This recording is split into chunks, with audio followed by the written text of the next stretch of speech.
almost shifting.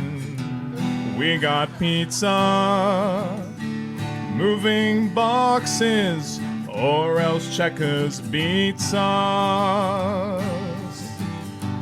Life is rough here in the depths of space. If shit set comes a-knocking, we shoot them in the face. Gun cargo, gun cargo, gun cargo, gun cargo. Hail Cargonia, gun cargo, gun cargo, gun cargo. All right, I got another verse. I hear a boy coming right in my instant, and it just asks me why I blew them all away. But I feel so great now with sovereign Cargonia. Every round we stand our ground. Gun cargo, gun cargo, gun cargo, gun cargo. Hail Cargonia, gun cargo. Gun cargo, gun cargo, gun cargo, gun cargo, gun cargo, gun cargo. Hail Cargonia, gun cargo, gun cargo.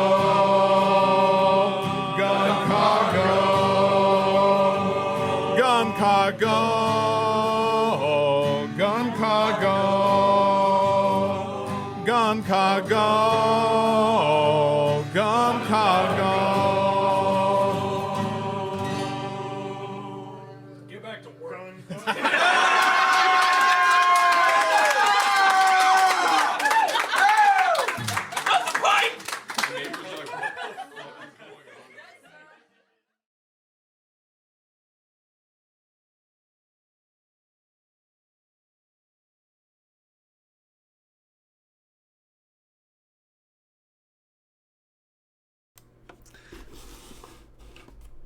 So, I've got a box in front of my my little screen. Also, hey, look at this. I've got an oops counter.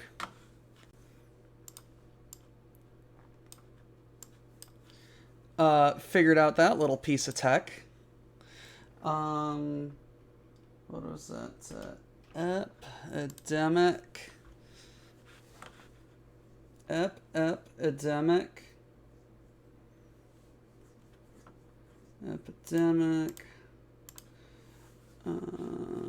Where are you going? You are going there. Oops. There we go. That is not. Oh.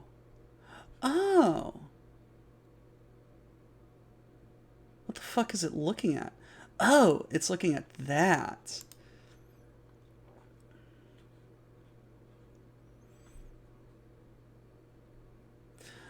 Let's go with some electronic tonight.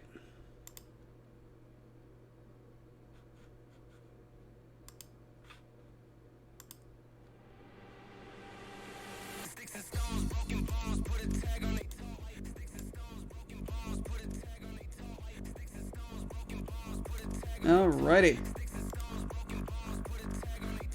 There we go. So, yes, I upped the ante, so it were, on my stream tech. Also, something that I wanted to share with the class, something that I am very proud of. My scarf. Those of you who know my scarf know that something is missing from my scarf at this moment. Something is missing from my scarf. My needles. It's off the needles.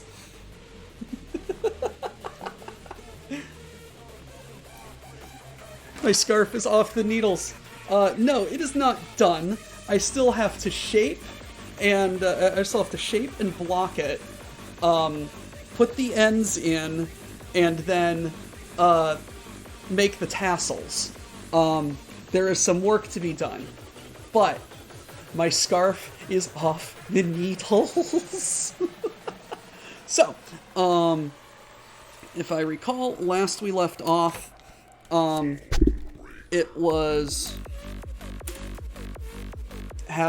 we were having some fun trying to build some shit. So I'm gonna put that down there. That right there. We need bag 16. Get that Lego ASMR.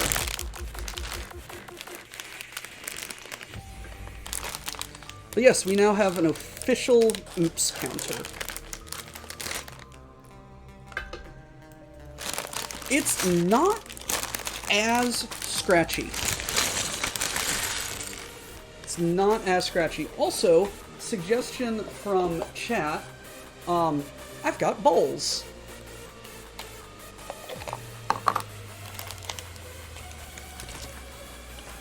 Let's not do electronic.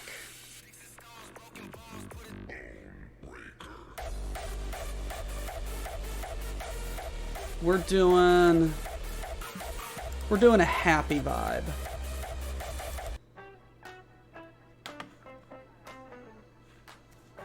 There we go.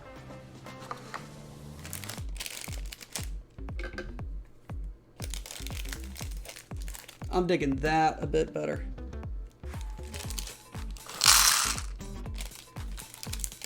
Oh yeah.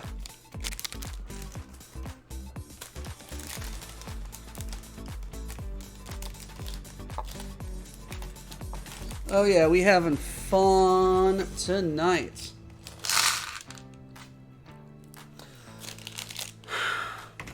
Oops.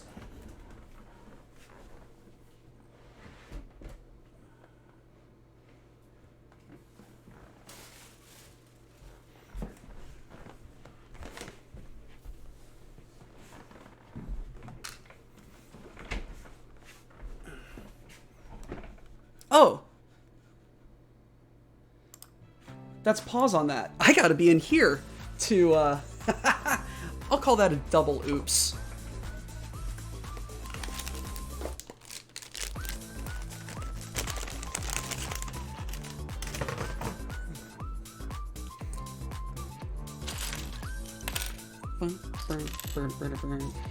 How you folks been? We having fun? We doing good? We being good?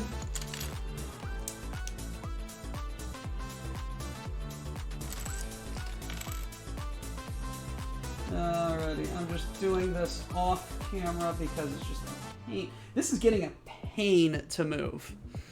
Also, you can see my tattoo. Yay, go PPL. Hail Cargonia. Hello there. Grimos, do your homework.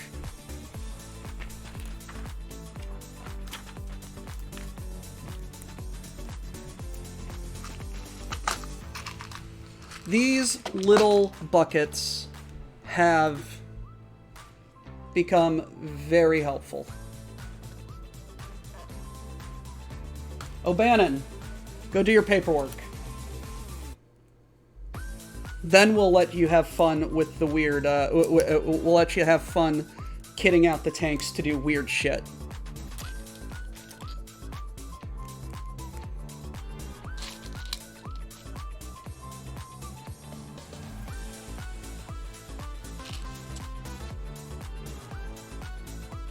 For those of you who don't know, I joined a Battletech game in which Werlin, Mr. Wookie, is the DM, and Night Owl and I are playing in it as well.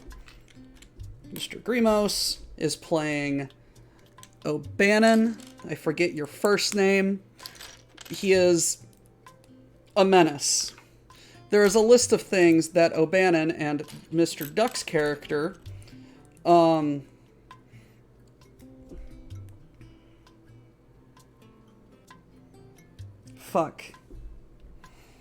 Seamus O'Bannon. Jenkins. Leroy McJenkins. There is a list of things that they are no longer allowed to do, and it gives Night Owl and the other commanders no list of headache when they come up with seemingly innocuous plans. And we can see immediately that it's going to be nonsense. Sometimes it happens. Other times, sad puppy noises.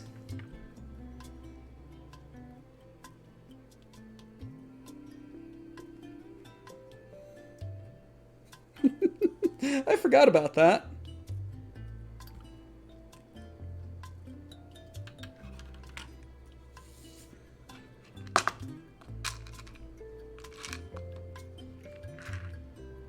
That is smart.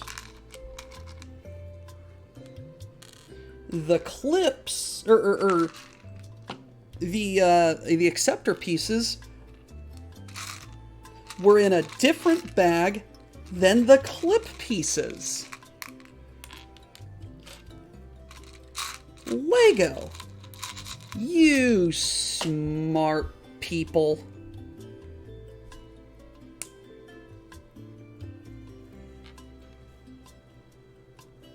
What will they think of next? The set does not cease to amaze me. Just the absolute creativity of Lego designers.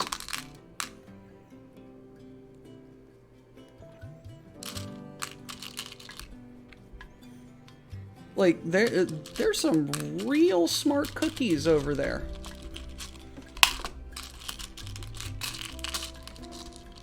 Ah! Fingers.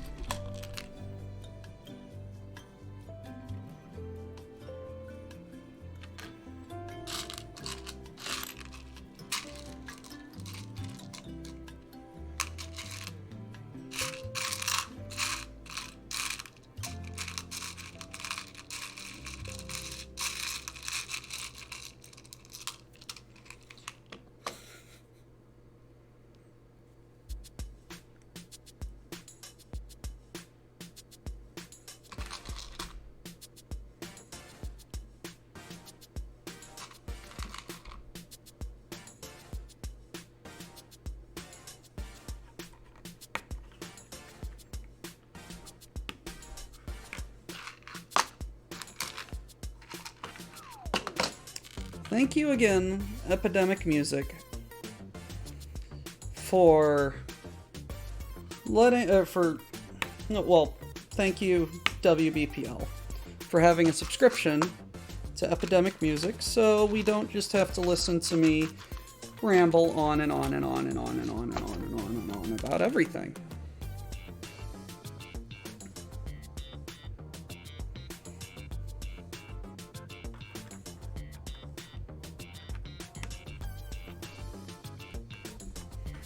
And just get real boring and try and just fill the air with nonsense. 1, 2, 3, 4.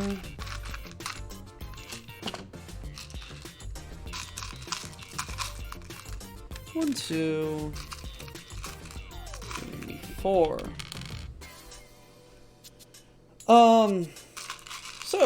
Talking about O'Bannon and McJenkins having, engaging in, shenanigans, has me thinking of a question that I can ask chat. Let me see, 20 of you, essentially. What are some of your favorite memories of just absolute nonsense, or just like unhinged craziness from RPGs that you've been a part of, either from yourself or people at the table? I'll start because I was the one that brought it up. One of my favorite memories, and in fact, I will go grab the book. Excuse me.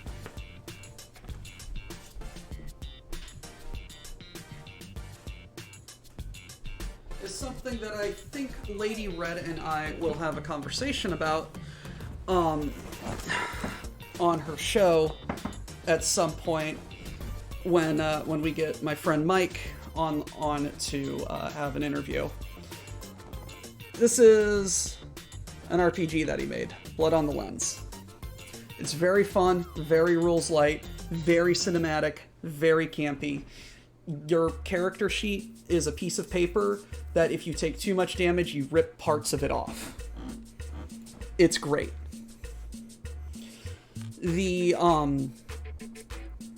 I am playing a prodigy character. Basically 11 from Stranger Things.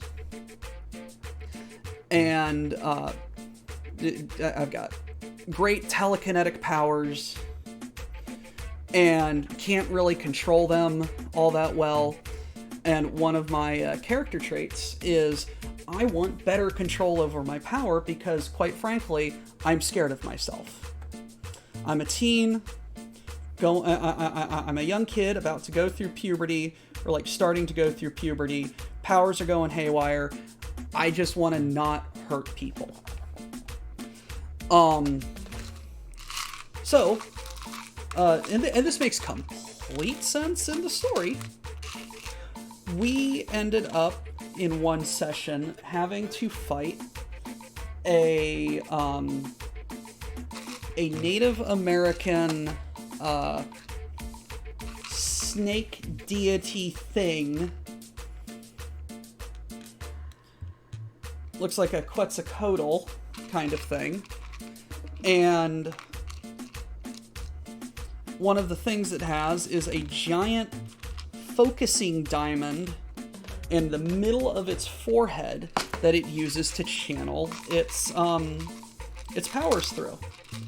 And one of the interesting things that my friend introduced in Blood on the Lens is beats, where the DM, GM, whoever, gives each character a selection of story beats that they must meet during the sessions at some point before the adventures end, or else they don't level up. And one of mine was reckless decision. So we're fighting this thing in a giant underground cavern. We're in the middle of this underground lake on an island. And what do I decide to do as the DM says it slithers past us? I say I would like to use my telekinetic powers, and as it passes by, jump on its forehead and then rip the gem out, because that's a focus and I want a focus. Well, I had to roll for it. And I rolled very well. So, what ended up happening is just I take a giant flying leap through the dark, land on this thing's face right in between its eyes, plant my feet right on the bridge of its like nose thing, and then just go, "Hey, that's mine now." Yoink, and deal like half its HP in damage. It was hilarious. It was a great time. It was a great time. Watcher of the Chaps. Actually, I just brought back my Project Moon tabletop game, and I introduced the players back after they got comfortable. A group of muscle-bound goons busted in and proceeded to get their shit kicked in because they were weaker than the party. Yeah, that sounds like high-level adventurers.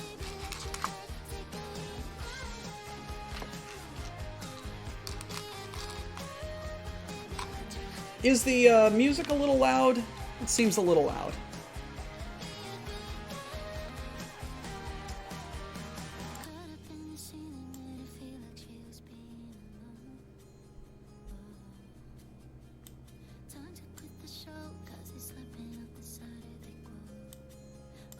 I'll put it right there.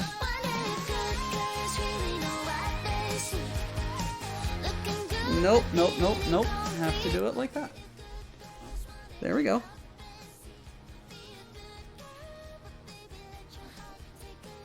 Okay, that's better.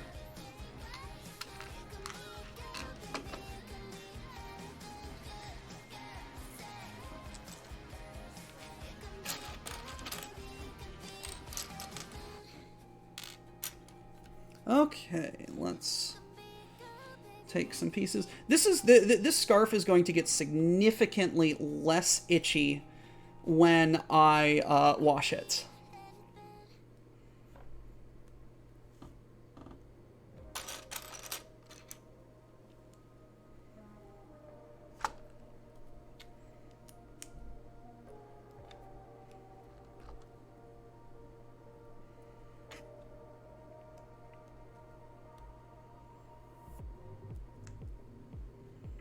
But yeah, it's like, once you hit a certain level in D&D, it's just like, stuff stops being a problem.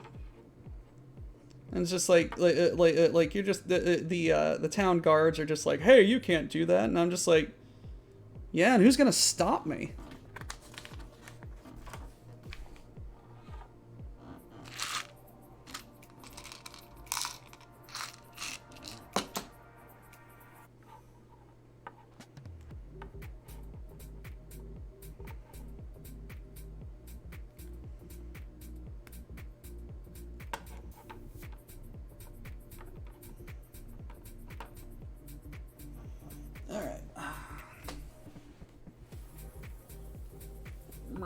Merp.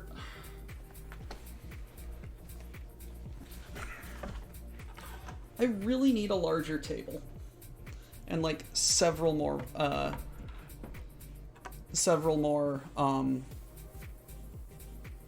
cameras.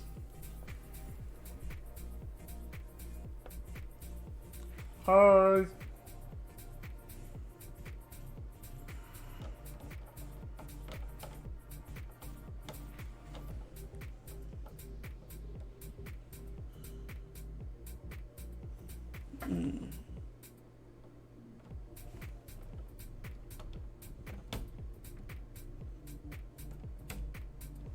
Okay, it's because of the pins.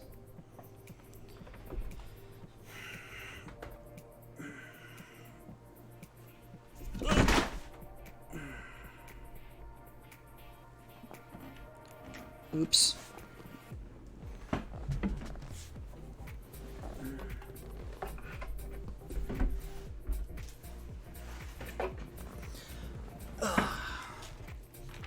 Well, that wasn't a brick oops, that was just a... I didn't have this in the best spot oops. Yes, which is why I incremented the oops count. I can't remember if we were at like 64 or something like that, so I just started it at 64. I can't believe we're already like 20 minutes in and I have 3 oops. How dare you all?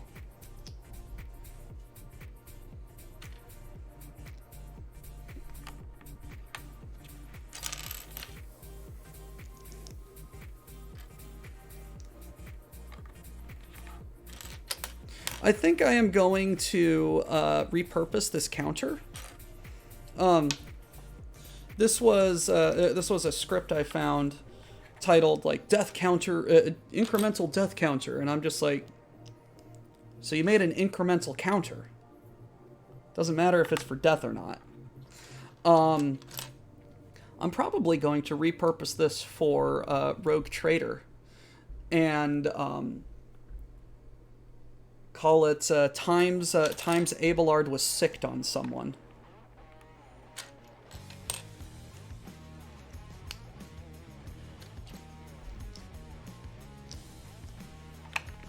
Need a catchier name than that, but that's essentially going to be the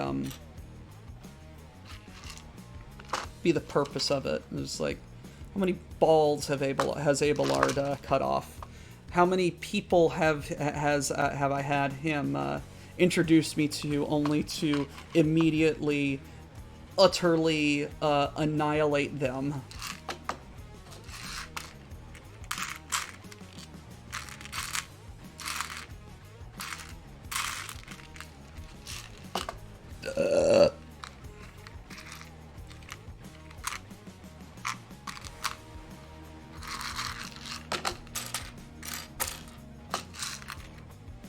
Ah, there's the stud.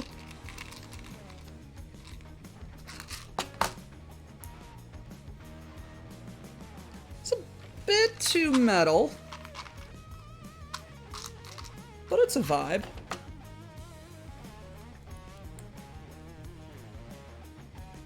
I'm hoping to actually start building a rocket.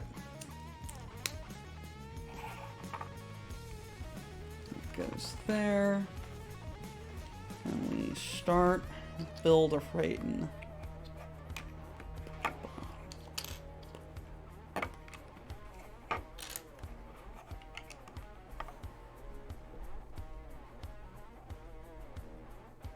Let's put that out of the view of the camera because that is not Twitch safe. Yeah, there's nothing behind that lunchbox. Don't worry about what's not behind the lunchbox.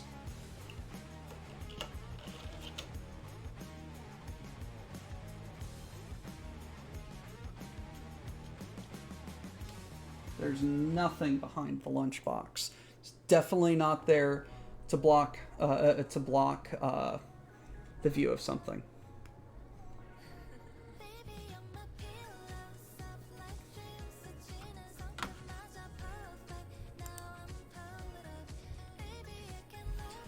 That's why I blocked it, Night Owl.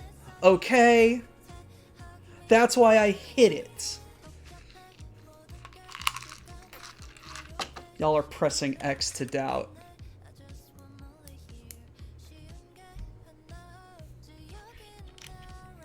What is what's that one? You definitely don't have video proof of the. You definitely don't have video proof of that, or something something. Something something. You can prove. You have nothing that can be proven in a court of law.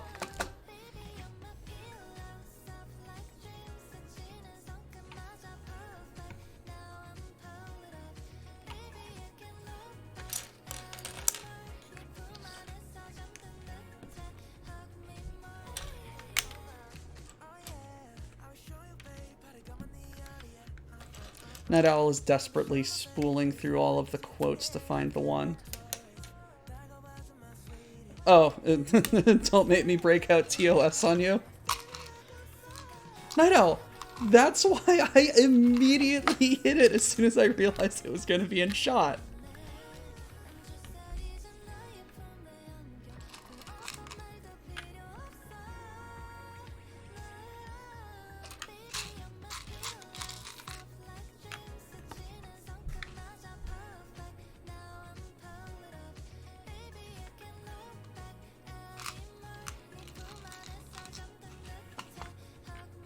Look, I'm not going to be the reason why WBPL isn't around anymore.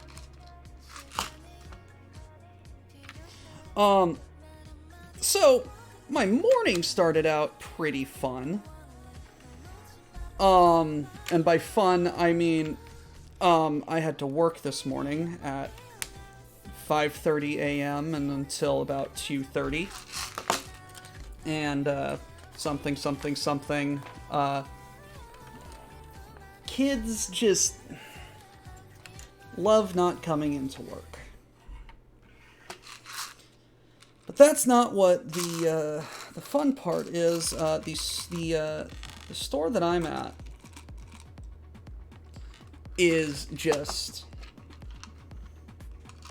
stupid busy with lottery people. Like, I had a conversation with Ducks and Night Owl about this, and it's just... And Night Owl had a very similar gripe about it to me, but it's just... Alright, we have the lottery in the store to try and get people in the door and spend money on other things besides lottery. What ends up happening is I sell $50, $100, $150, $200 worth of lottery to a person for them to turn around and walk out the door and not buy a single thing from the store. And then pick 3 and pick 4, the game that they always play, lottery. The game that they always play draws at it closes and draws at 12:45 and 9:45 or 10 o'clock, I think. So it closes at like 9:30 or something. And guess what time the lottery crowd comes in to play their numbers? But also, guess who also shows up? Everyone on their lunch break. And then they get angry when I don't run their numbers.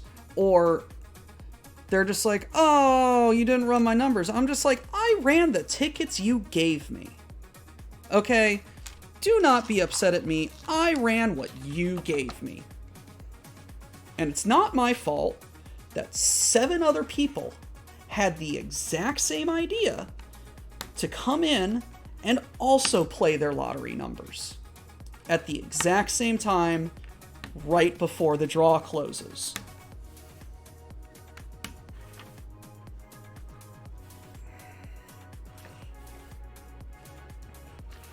I dislike this phenomena.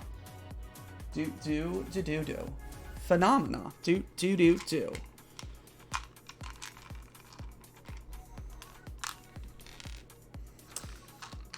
On top of being, like, busy and minorly short-staffed, it's fine.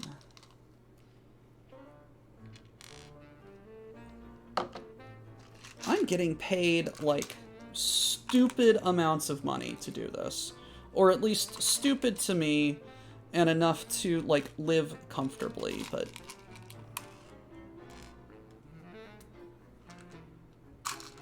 Oh, but that would turn customers away. And we don't want to do that. That's bad for business. They don't spend any money. Actually, any money in the store. We made the lottery commission $2.5 million last year.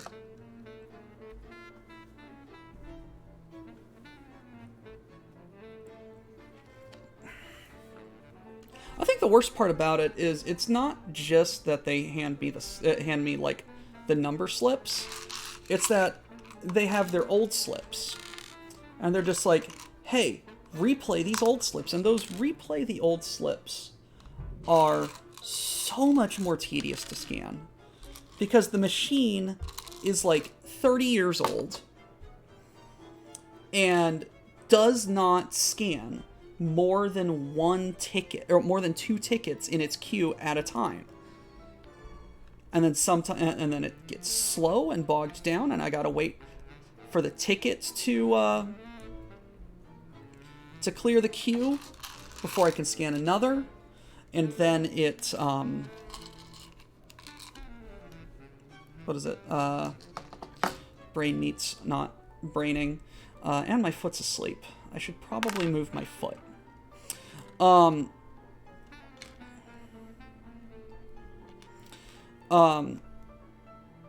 And then sometimes the ticket it wasn't printed properly, so it's not scanning, so I gotta type the numbers in on the serial code, and it's just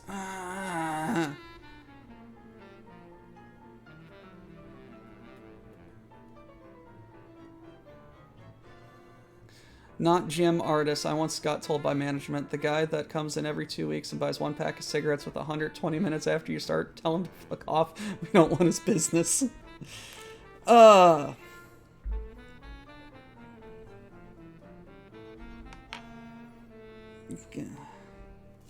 You see, I wish we were that rational. And by rational, I mean, like, just had common sense. But, no, it is what it is. Am I just a little bit salty? Just a little bit. Yeah.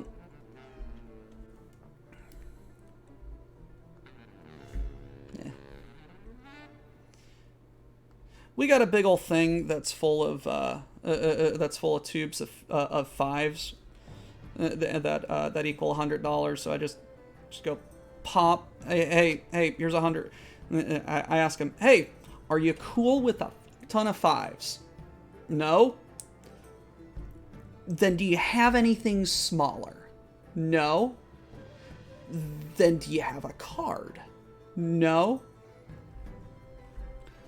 Well, that sounds like a you problem.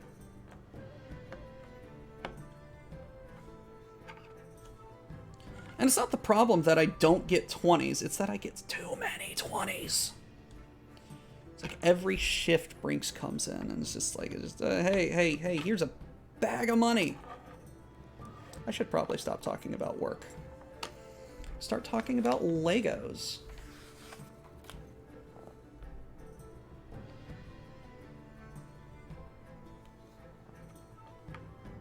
Pagan rituals. I was about to say, this sounds like some Witcher shit.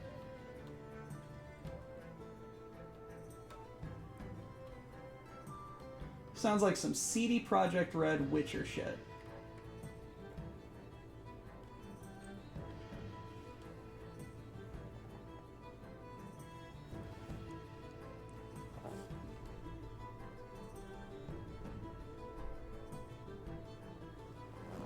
I'm moving my foot. I am also manually taking... Where's my water? Break. Because, I'm behind.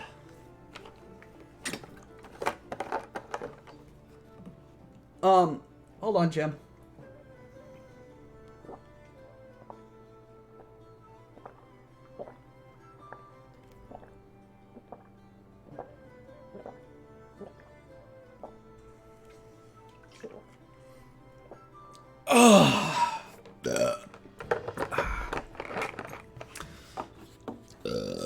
Oh, Jesus Christ.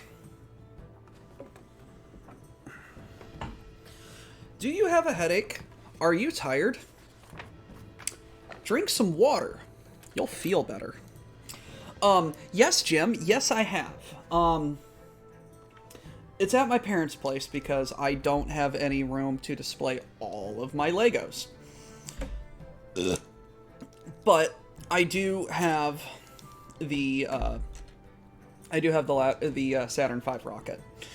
All 1,969 pieces of it. It is one of the coolest sets that I think I have ever built. Just for like the sheer raw patriotism of it. And the fact that when I was a Boy Scout, one of the trips we did was for our space exploration merit badge, which is an actual thing. We went down to Huntsville, Alabama, to the Space Center there, and like 12-year-old me walked the entire length of an actual static display Saturn V rocket. The thing just... there it is just mind-bogglingly huge. To quote Douglas Adams on space is huge, like mind-bogglingly huge. You think it's a long walk down the street to the chemist, but that's just peanuts compared to space. Listen. And so on and so forth.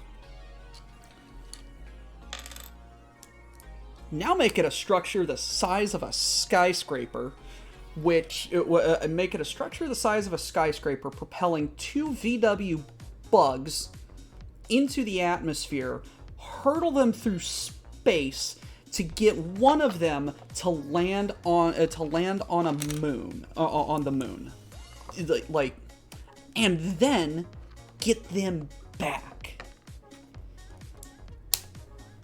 It's a masterpiece of engineering, a technological marvel, and just a triumph of what humanity can do when they put their mind to it. Underpinnings of Project Paperclip, yes. We wouldn't get to the moon if it wasn't for the Nazis, and that's... Look, history is not black and white. It is gray and muddy and dark. It's complicated.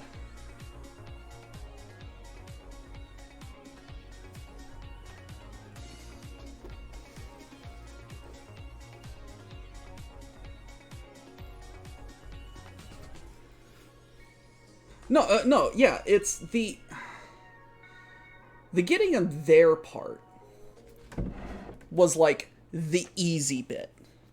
The getting them back, that's the biscuit.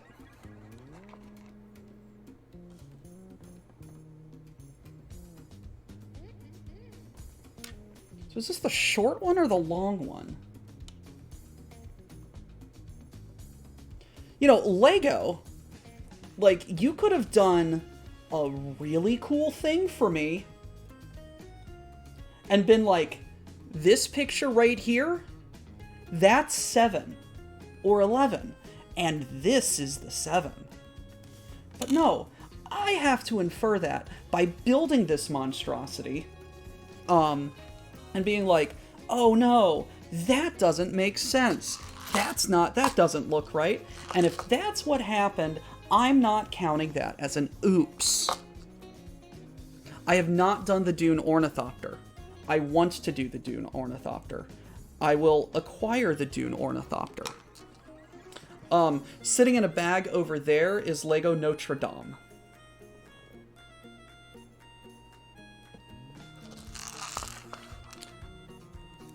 I was considering doing that on my own.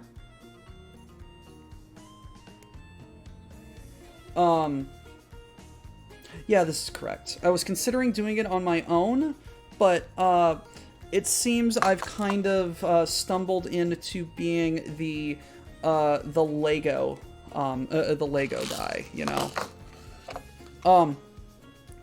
So Jim, question. You don't have to give me an exact age, but are you a millennial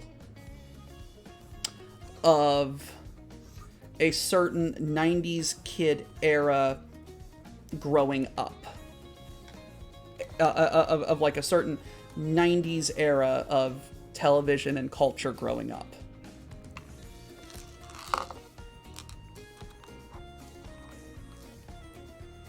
Ah, Gen X? Okay, cool.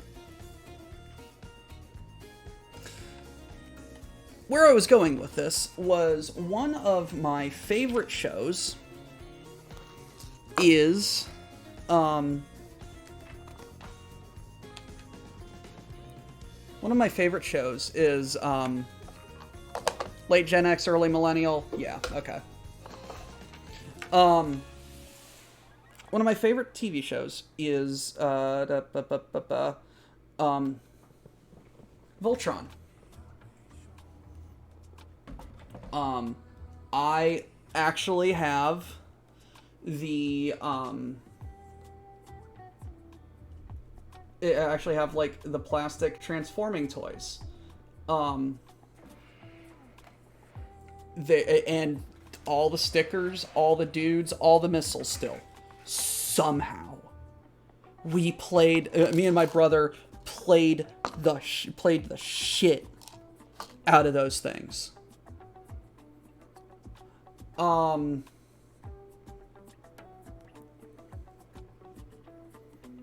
But the Lego Voltron kit is an absolute like modeling dream, because it like all of the little lion robots come off, disassemble, and like transform nice and tidy into Voltron, and the robots like the robots transform very cool. And they combine 5 mini robots coming together to form one big giant robot. It's like the best thing. It is the coolest thing. The arms have absolute shit for stability. Literally cannot hold up the sword and shield.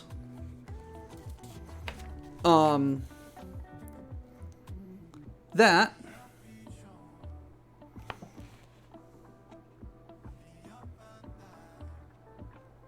is not my problem. What is my problem? Oops.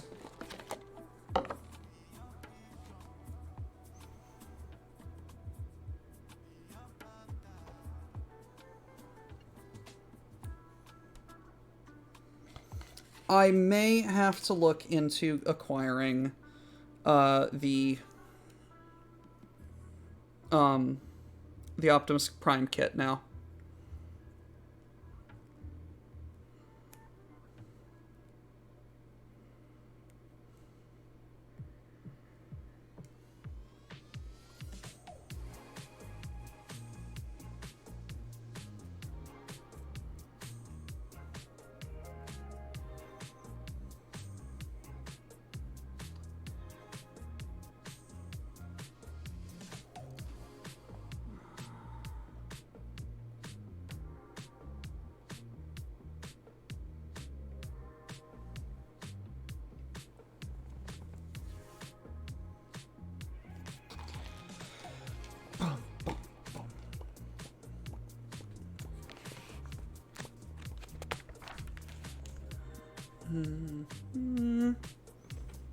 There we go.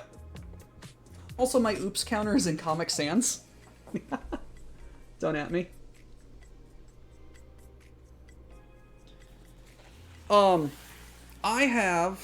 I do, in fact, have a Lego store near me. I've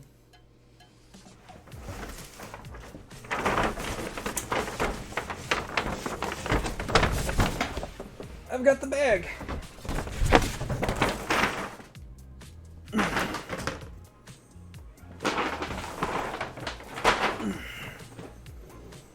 And I have several Barnes & Noble, which have surprisingly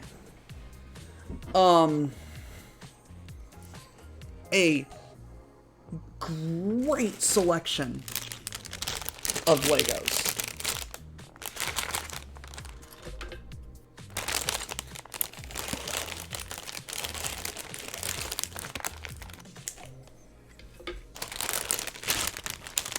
Look, I put it in Comic Sans on purpose.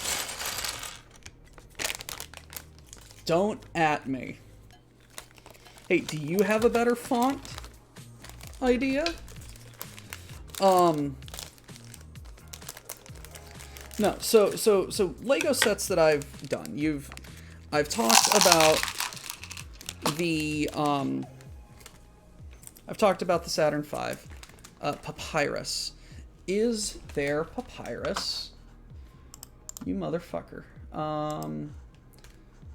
In OBS. LMNO.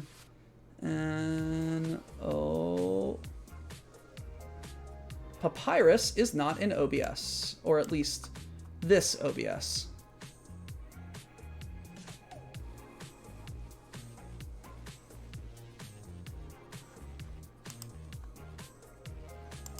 If you can figure out how to get it to me in this OBS, I will change it to Papyrus.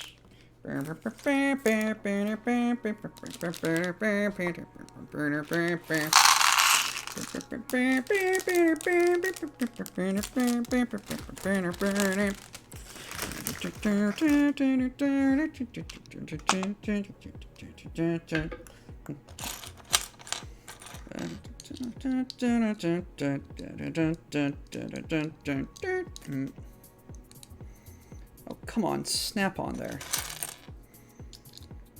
Curiouser and curiouser. So yeah, I have the Saturn V rocket, and I have Voltron. I am also completely enamored with the architecture series. I have no idea what Starcom is. Jim, you and Night Owl would be great friends about grumbling about people standing on your lawn. I'm absolutely enamored with the architecture set. Once upon a time, when I was a more misguided youth, I thought, hey, doing architecture sounds fun, so I went to school for architectural engineering before I discovered 3 things about it. 1, I hate it. 2, I hate the school. And 3, I was failing the classes because I didn't understand it. See the first 2 points.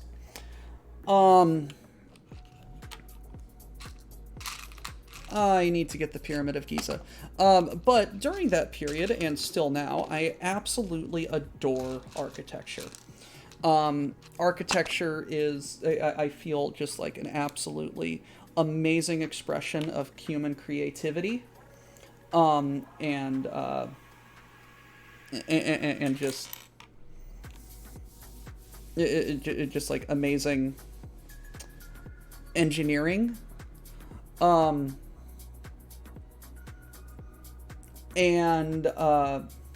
know, it's like I probably should have switched to comp sci and then like much earlier, and then I probably would have been a bit happier. But you know, it honestly probably would not have led me to meet all of you folks, and I'm very glad to have met all of you. Anyway, I absolutely adored all of the architectural work of one man in particular, Frank Lloyd Wright. Now, no human is perfect. Man had his demons. not necessarily the most upstanding in marital fidelity.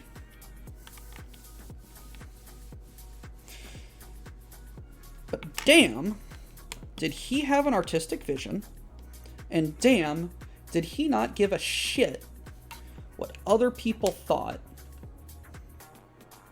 and damn, did he, like, think he was a god, about trying to design not only a place for people to live, but how they would live in it. Probably one of the reasons why many of his houses are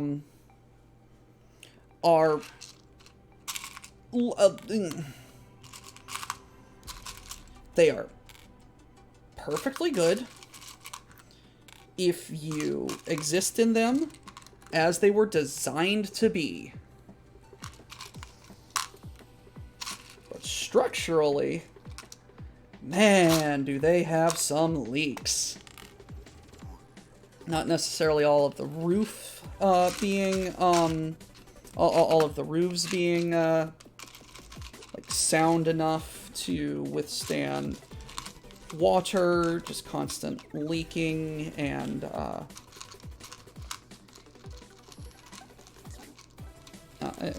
leaking and just structural issues being common. But just like absolute visionary of a man who had a vision, and gods be damned, he was going to make his vision a physical reality.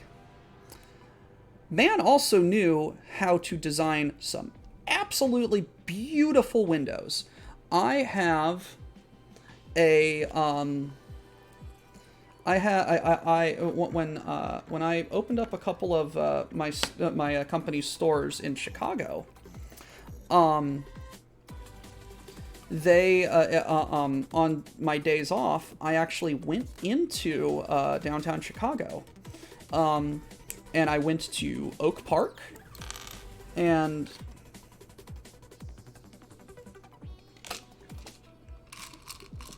I went to, no, they were leaking, like, a year after installed, kind of bad leaking. I went to Oak Park, and I went to the Roby House. One of the first, like, big, like, super cool Lego sets that I got for myself was the Lego Roby House. It was discontinued at the point that I bought it, but I bought it on Amazon for I found it on Amazon for not as disgustingly marked up as it could have been. I also acquired the Falling House, or Falling Water, and Imperial Hotel. I think there's a couple of other Frank Lloyd Wrights that I may either have. The Guggenheim, both of the Guggenheims. There may be another Frank Lloyd Wright set or two that I am not remembering, but don't have, which I now thinking of will need to acquire. But I got the Lego Roby House, and I absolutely enjoyed building it. The 2 times that I was in Chicago, I made a point of going to the Roby House and going on the tour. Because it's just no, I am not. I do not have that kind of money. Now, if the WBPL gets it for me, I will build it, because that seems like stupid fun.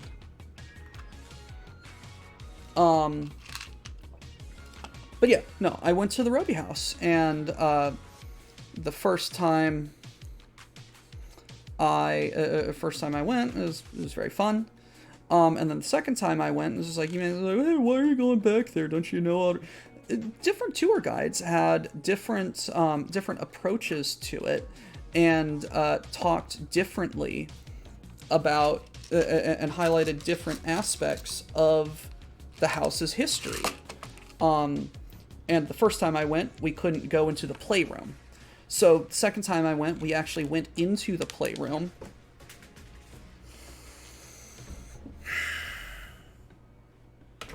Oops. Nice.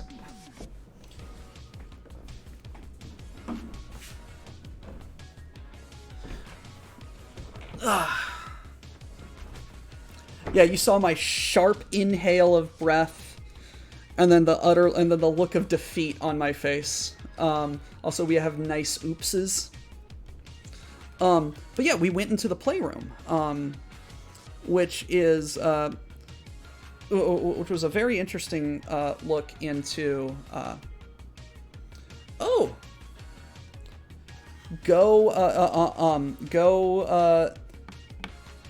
Go send her our. Go send her our. I don't know. Best wishes. Tell her she's doing a good job.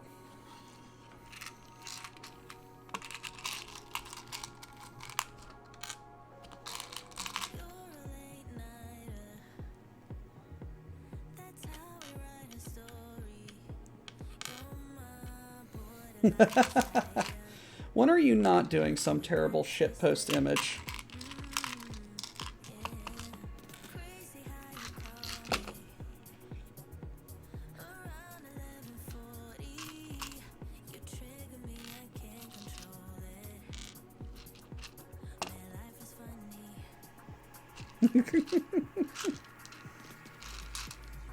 Naito, how many Beeple Chans do you have? How many Beeple Chans do you have on deck in your Beeple Chan folder?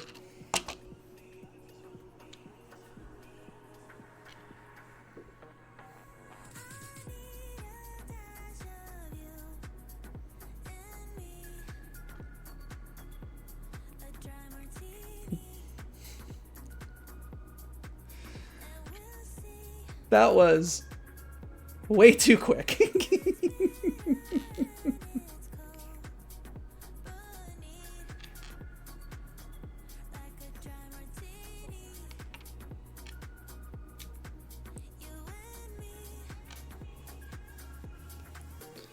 Any news in the BPL?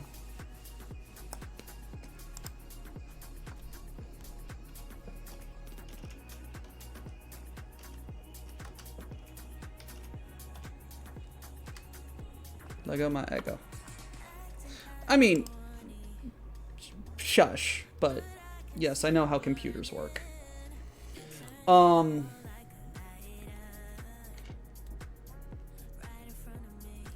That's a lot of Beeple Chans.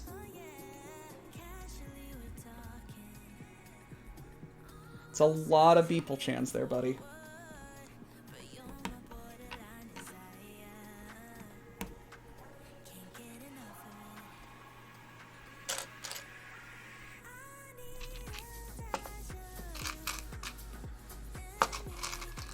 Like, when is she just going to become a sentient AI and just, like, overthrow us all?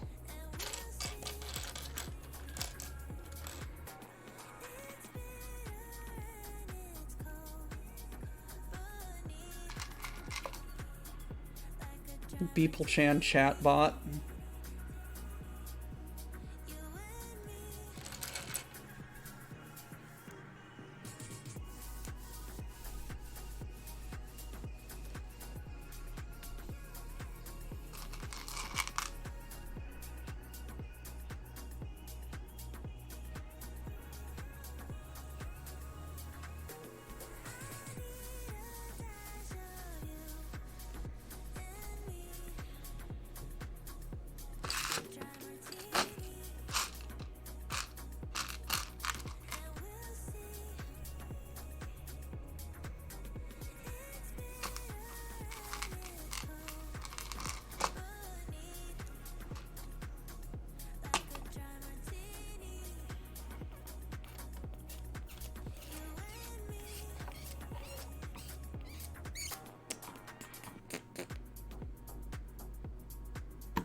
Twist and shout, twist and shout.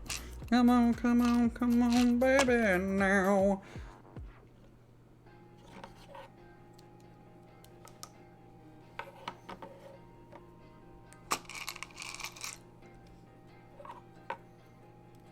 Oh, baby.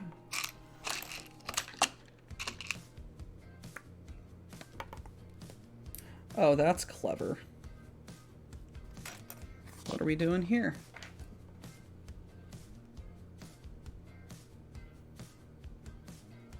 Ah, okay. I have to get this hole on this axle.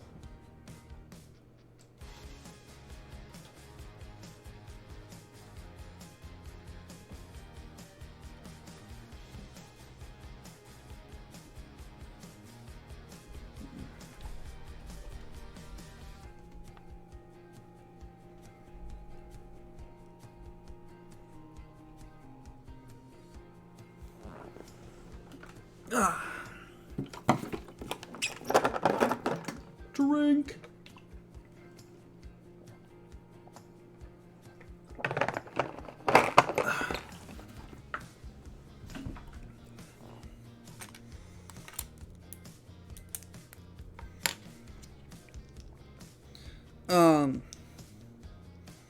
But yeah, no, I've got Tower Bridge, I've got Parliament, I've got Parliament, I've got a London city skyline, which features Parliament. Look, kids, Big Ben, Parliament.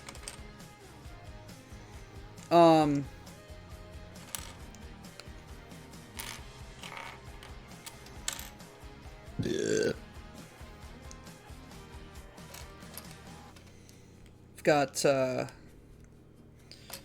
bunch of different architecture sets. Yes, I do have that that Statue of Liberty set as well. That was a very interesting build. Lego's fun. Nothing but friction.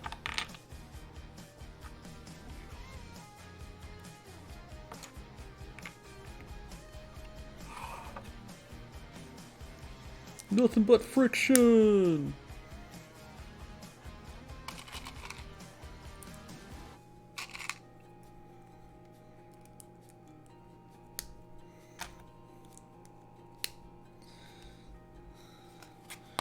What do you think Beeple Chan's Magic Girl anime of choice would be?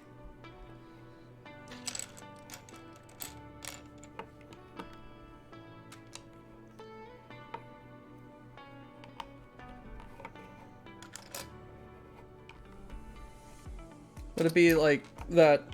So is this an anime? So is this a magical girl show where the dude transforms into a magical girl and then keeps yelling out like magical girl kick, and it's actually a chainsaw? Like, how is that a kick?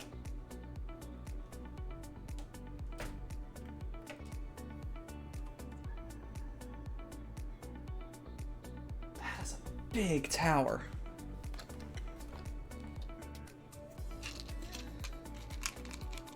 Christ almighty.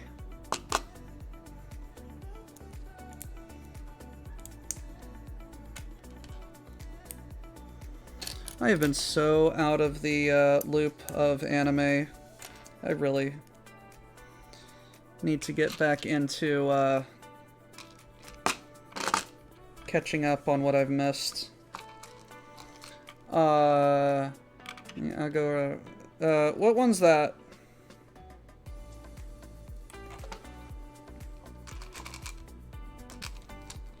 Gushing over magical girls.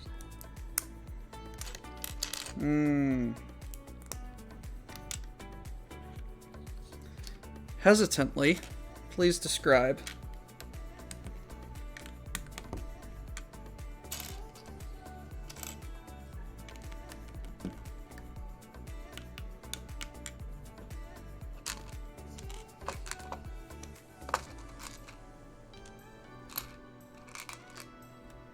Hey, TK! How you doing, buddy?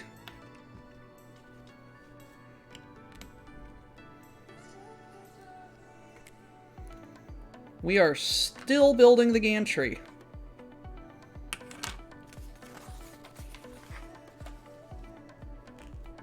How many more bags of frickin'... Oh, one more bag of, like, gantry proper.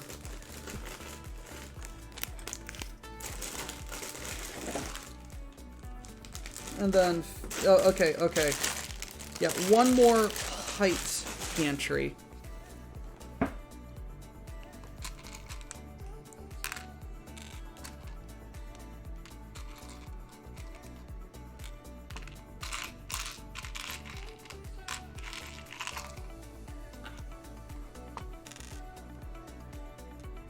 Ah!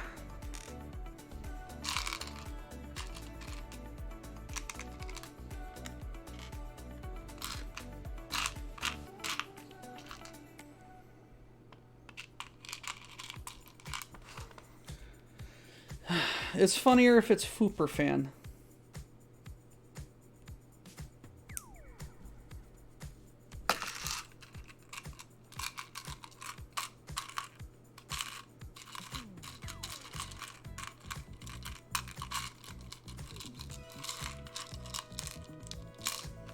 Also,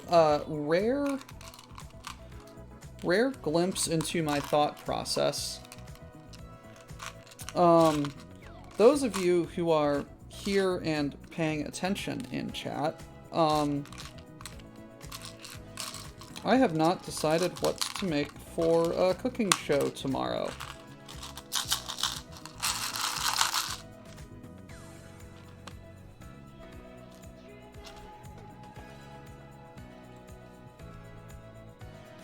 Hey guys!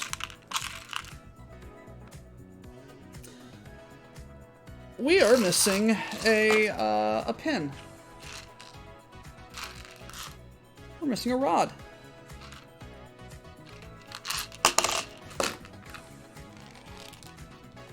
Luckily, I have another. So the question is going to be,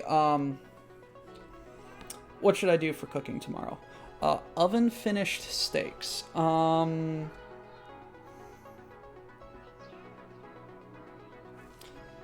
Keep in mind, I don't have a grill.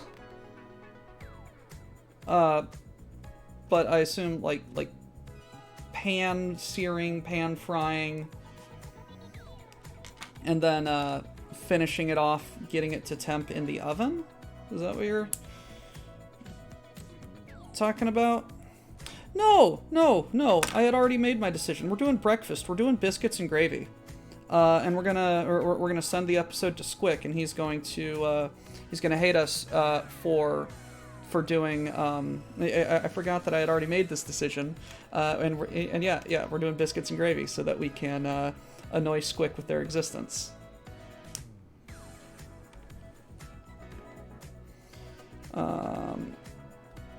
I have the sausage. I think I need more flour. I need to acquire some milk.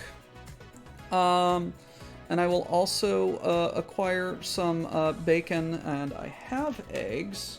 What else is part of a balanced breakfast? Don't know. I don't know if I should also do hash browns alongside.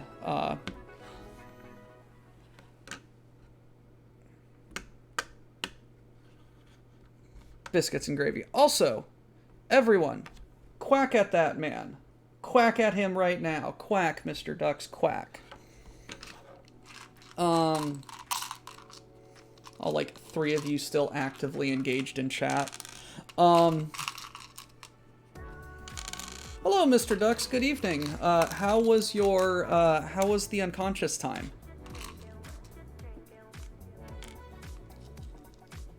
Did excuse me, sir, participate willingly in the unconsciousness?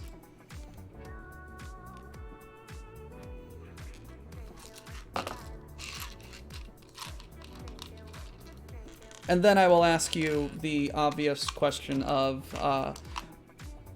so what is up with pork toaster? Besides, it's dead.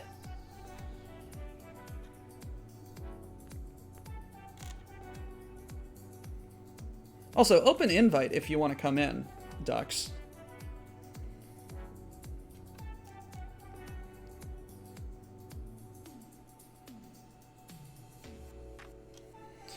Drink some water. But yeah, no, that happens when you wake up during a heavy REM cycle.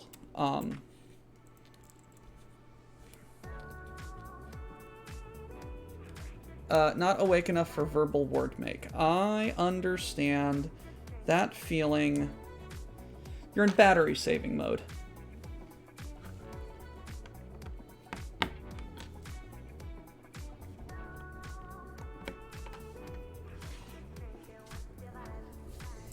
I hope you have a pleasant enough unconscious time.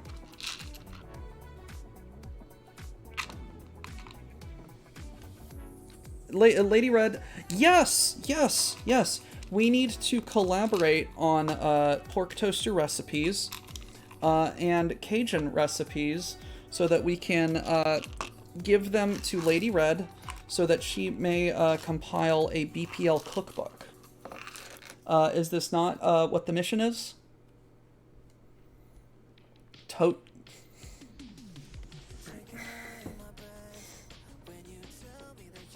Ducks.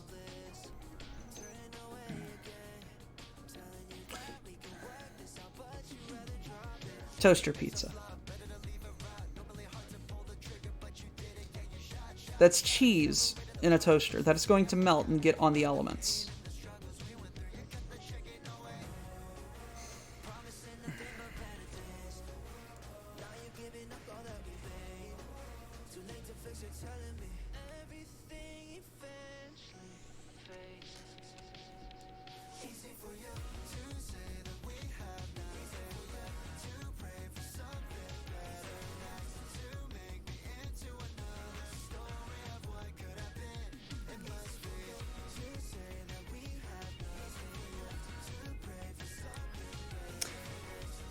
Ducks!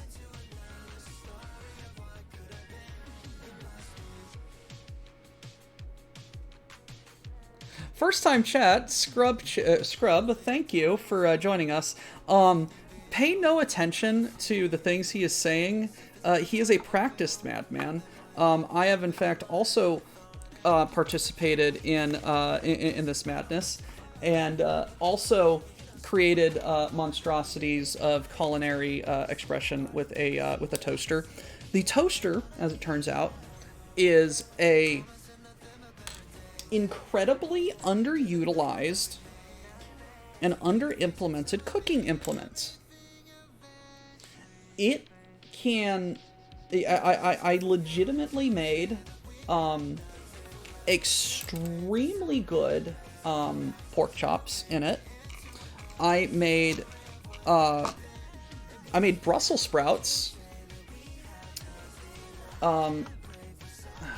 Excuse me. It is actually on this. It's actually on this this channel. I need to mute desktop audio.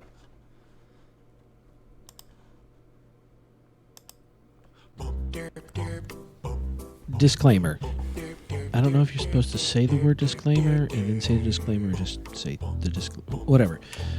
Do not do this at home. We are crazy people. We are not role models. We are not sane people. We're probably not even smart people, and we are definitely not trained professionals. Cooking things in a toaster that are not made to be cooked in a toaster is not wise. It's not ecologically wise. It is not economically wise. Heck, it's probably not psychologically wise. Is it technologically wise? No.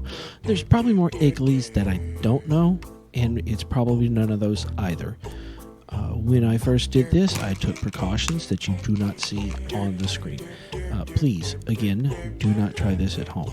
I should not have done this. I told Doc that he should not do this, and now we are both going to tell you that you should not do this.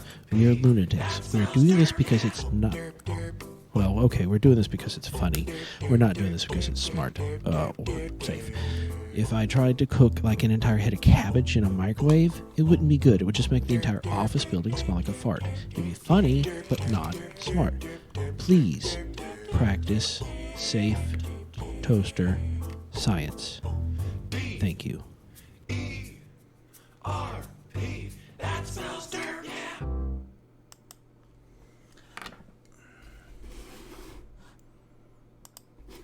And there we go. We made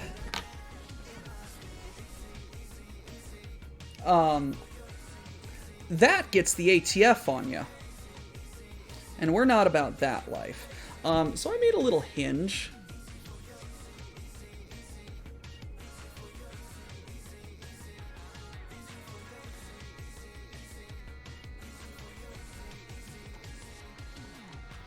And that goes... Hey, Digi! How you doing, buddy?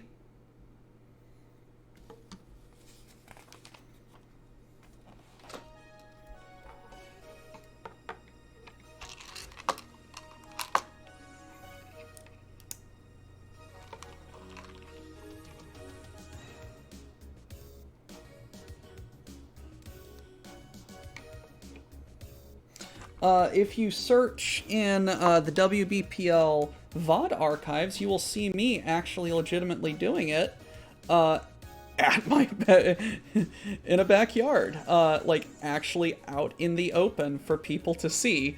My neighbor was outside grilling at the same time, and he's just like, "Hey, what are you doing?" And I'm just like, "I'm making toasters in a pork chop," and he's just like, "What the hell?" And so I made him a pork chop toaster, or a toaster pork chop, and he's just like, this is legitimately good. My brother, who is a much better cook than I am, I had him try one, and he was very, very upset with me, because it was a very, very good pork chop.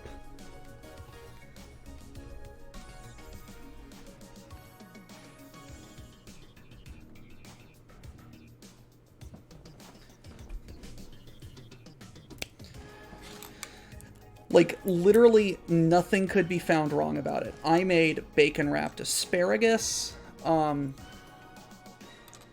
I still need to I still need to make toaster spam. I still need to make toaster spam. But I made Brussels sprouts, and now like I regularly make Brussels sprouts, like legitimately, not in a toaster. But I make Brussels sprouts, and they're fucking delicious. And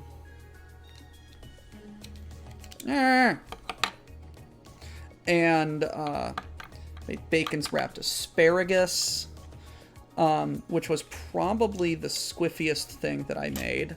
The only thing that I didn't succeed at, and that's probably because I don't know how to cook it properly by itself, was the eggplant. But I did a slice, a big old hunk of onion. I did like grilled pineapple, like, and hot dogs of all things. Like, hot dogs, man, like, turned out really well.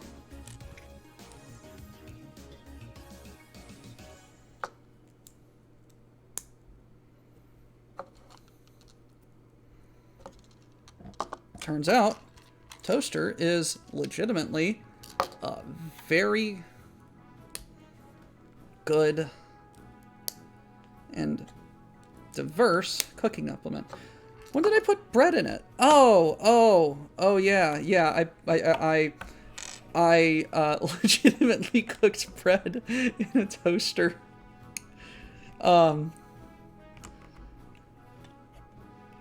To just shit post.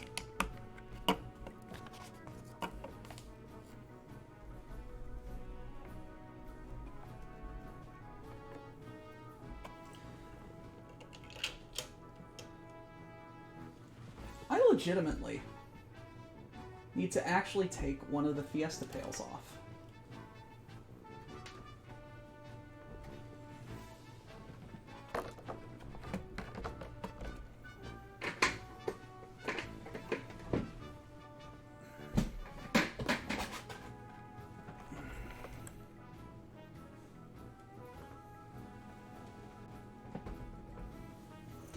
I also need to take a quick bio break. That water is actually going through me a bit faster than I wanted. I'll be right back.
Alright. Wilf, good night. Hello. I have also acquired a building beer. OSHA be damned, we're starting this construction with alcohol. I think that just deserves a oops all by itself.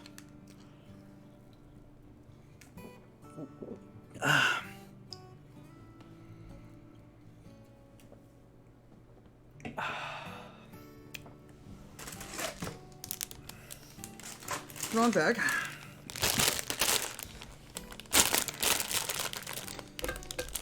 But yes, happy unconscious time, Mr. Ducks.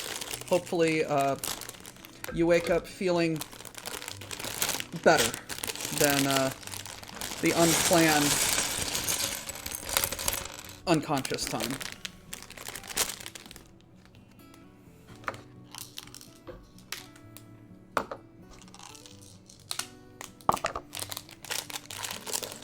Speaking of people who need to be yelled at, Grimos, I hope you're still working on your paper. If not, I hope you are asleep and not dicking around.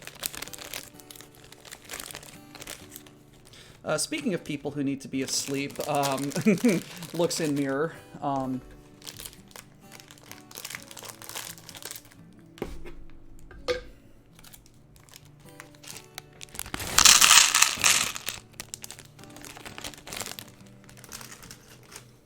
But I can almost taste the end of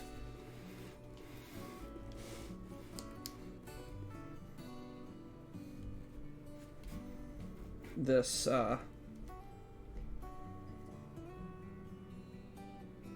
build.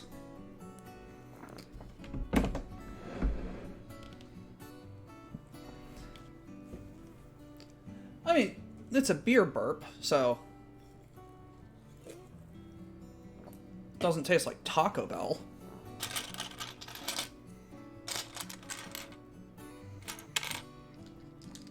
Ooh, that's fun.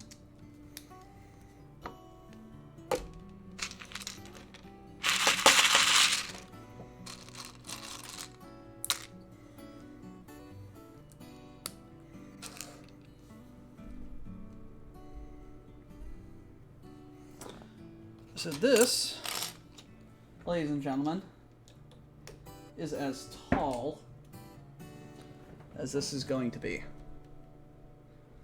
Let's see.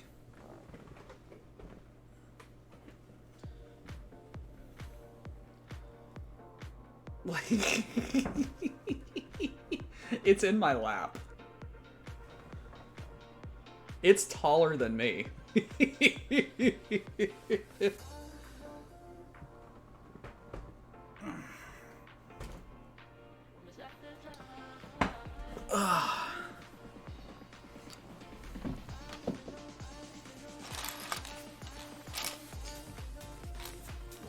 We are now officially, I believe... I'm just going to put that rod right there.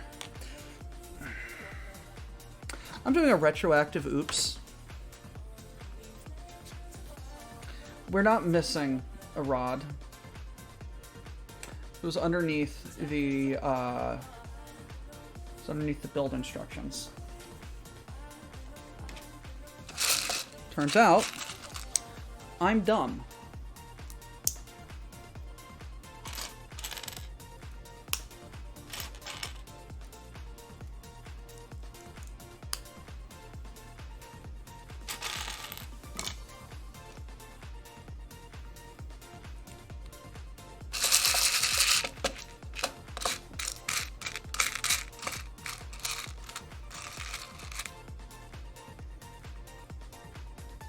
Night Owl, if you are tempted to quote it, just do.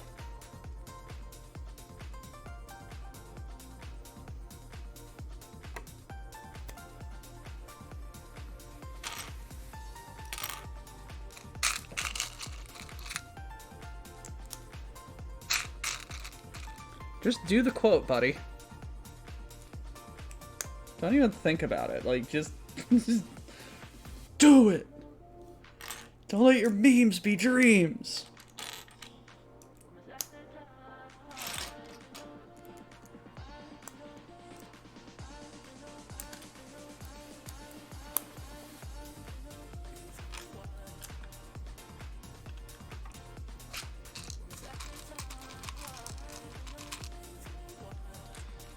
Knight, I was legitimately dumb, and it was a rather humorous way to find the piece that I was missing. Like, I'm not upset about it. Like, and in fact, I will be the first person to tell you that I am a grade A certified dumbass.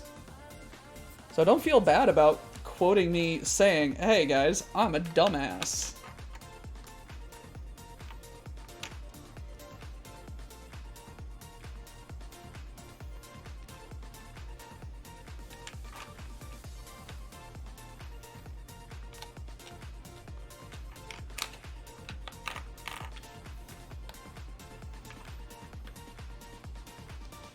Like, no, it's like telling someone that you don't like how they laugh. Like, you don't like the noise that I make when, you don't like the noise that someone makes when they are expressing joy and happiness? Like, that's an asshole thing to say. But, like I'm expressing, god dang it, I'm a dummy. In a very humorous manner. Like, I'm not going to be upset at you for being like, for immortalizing that. Like, in fact, like, I think, like, me arguing about it is just, like telling you to just, like, frickin' do it, buddy. You coward. As funny as it would be to have at least one quote of every host on this channel saying, I am stupid, we already have a lot. Fair enough. Like, I'm not knocking you. I'm not knocking your point. I'm just saying, I don't care. I am the first to recognize my dumbassery, and in fact, champion it.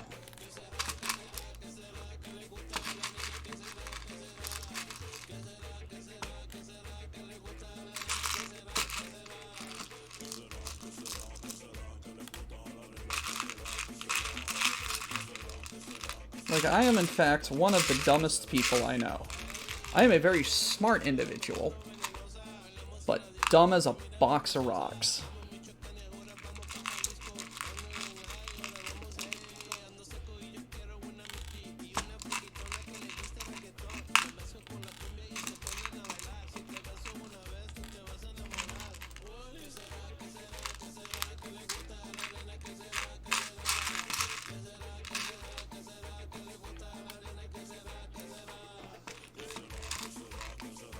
Like, I also know that it's coming from a place of, like, genuine enjoyment and humor. Like I'm not going to be upset about it. Like I'm not going to get mad and then run to Diggs and be like, oh, Diggs, Night Owl hurt my feelings. Like, I'm not going to do that. Like, I got thick skin, man. I also know it's a joke, you know? Like, we're here to have fun, and, you know? Like, it's my favorite saying about being friends with someone. Like, if you can't take the absolute ever-living piss out of someone, are you even really friends?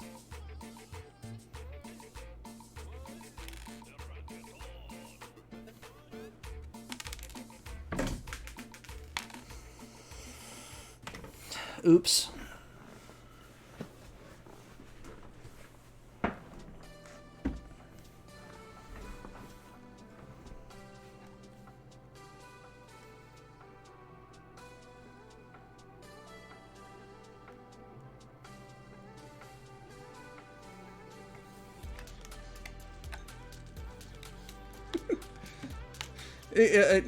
Night Owl, here's the thing about that.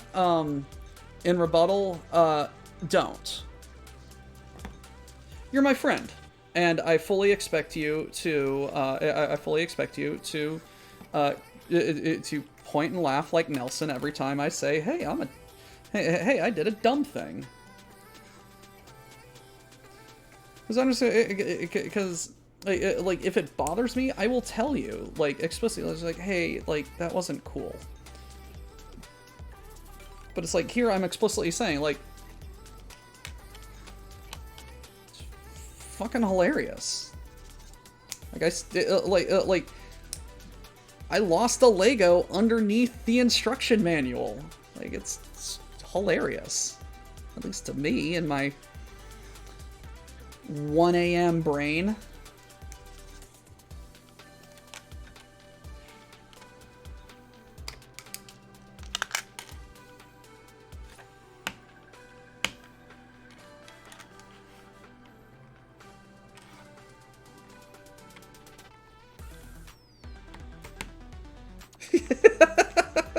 Jesus Christ, what the hell was that from?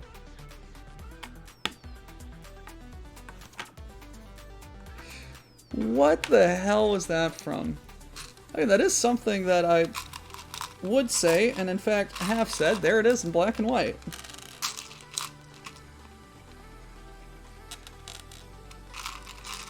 God, that's from early. That's from 1.5 years ago. Holy cow. Has it really been almost 2 years since we started this journey? God, that's quote 2000 too.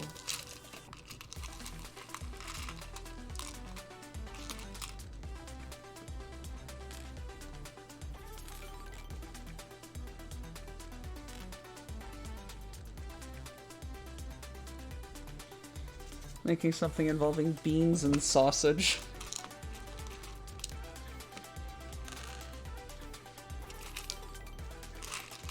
I mean, we could also...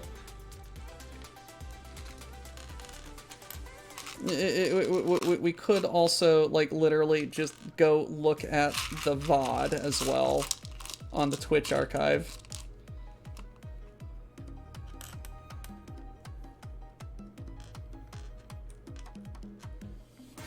But yes, it has been nearly 3 years of the channel. How long have I been streaming? 3 years? Hey, boys, stop that.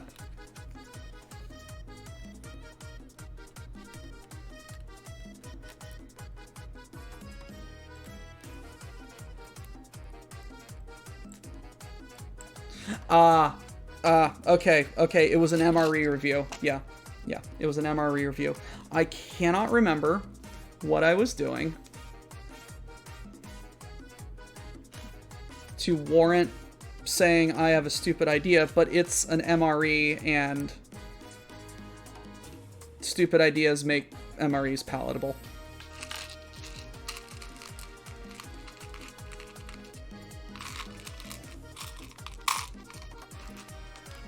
How long have I been around?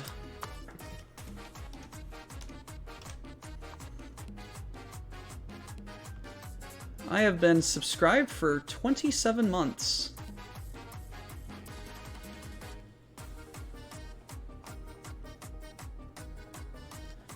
Wilf, Mr. 36 right there. Get off my lawn.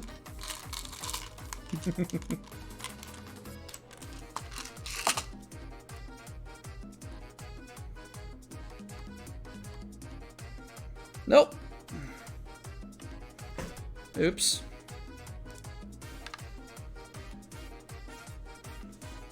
Goes in the other direction.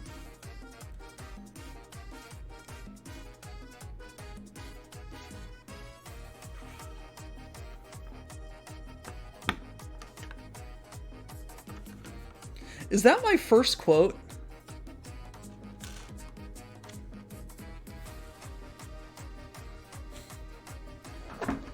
Jesus Christ. That was 10,000 quotes ago. I believe I know exactly the spot that that cat was scratching at.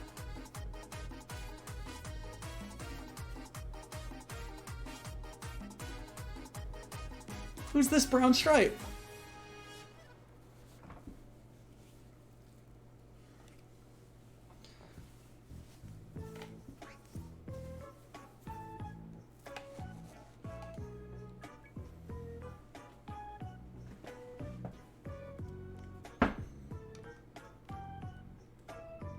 Nope.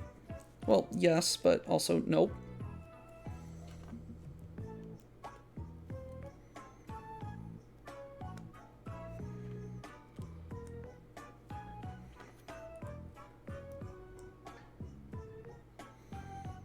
Yeah, damn them, not paying you for That's why these stupid little things are there, because it's got a stud on top. Oh, smart people at LEGO. Have fun at work.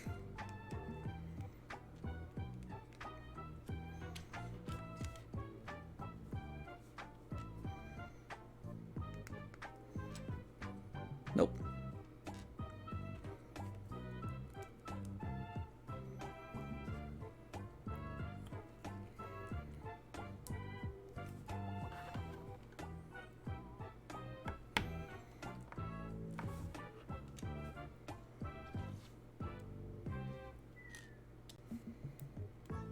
Come back here.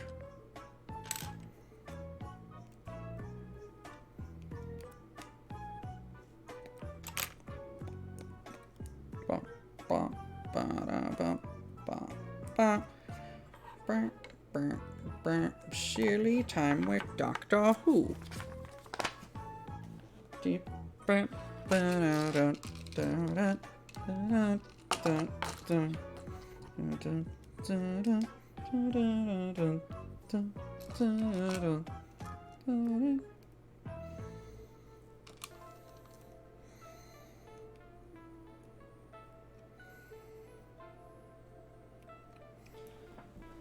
that goes.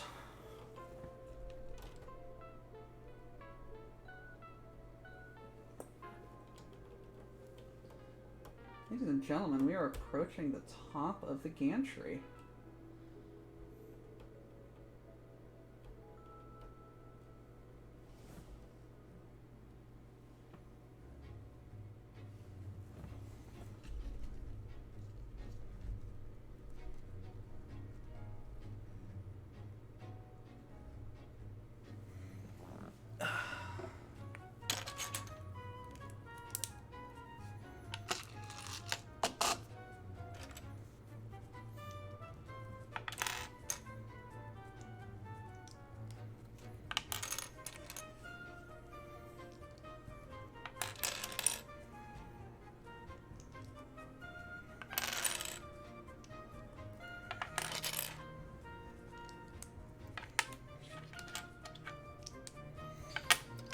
This is entering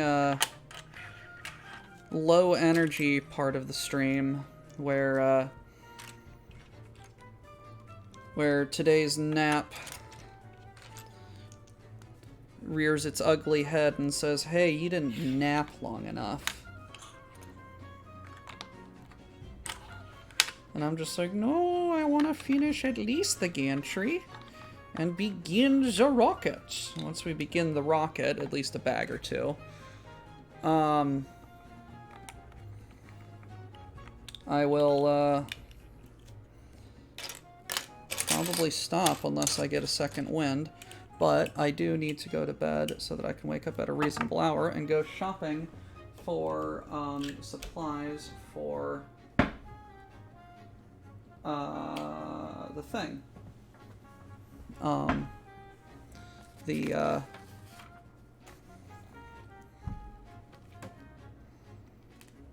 Biscuits and gravy.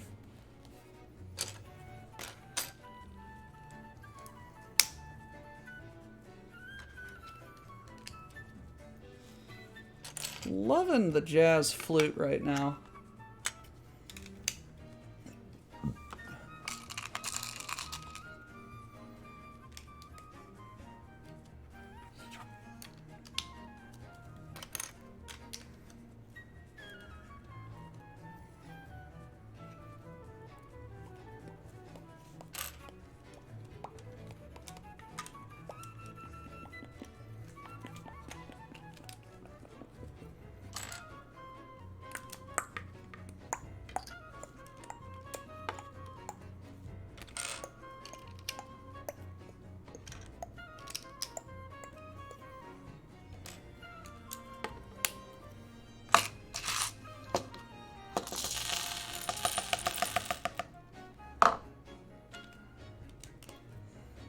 I skipped a step, but it doesn't matter because it's literally all the same step. Ah, I see what happens here.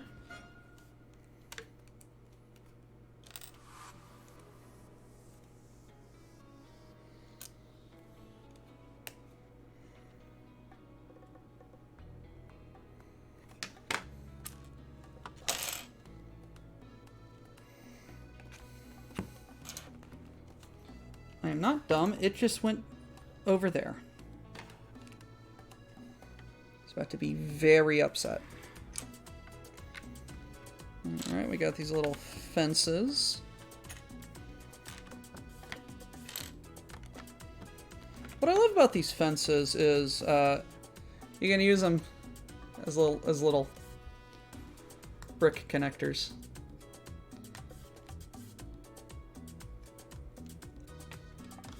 Yeah, that's like some OG Lego shit right there, man.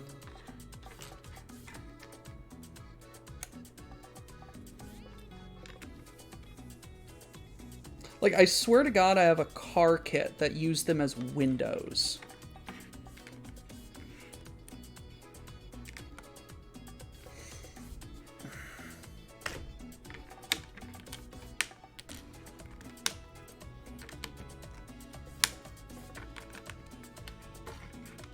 Put them on backwards.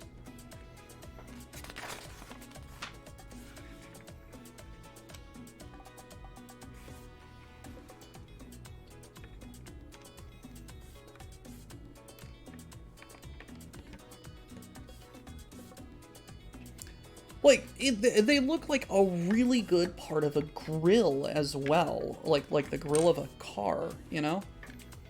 Like, it looks vaguely machiny.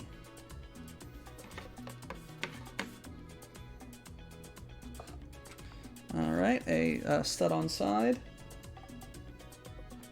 Crack my back.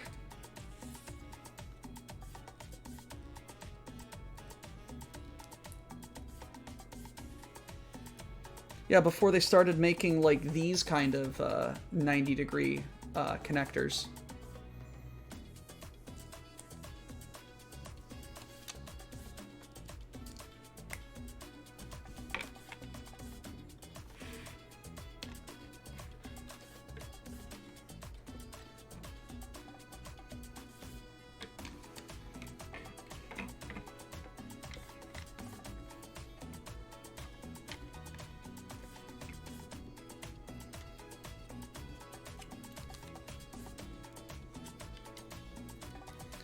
That's the elevator!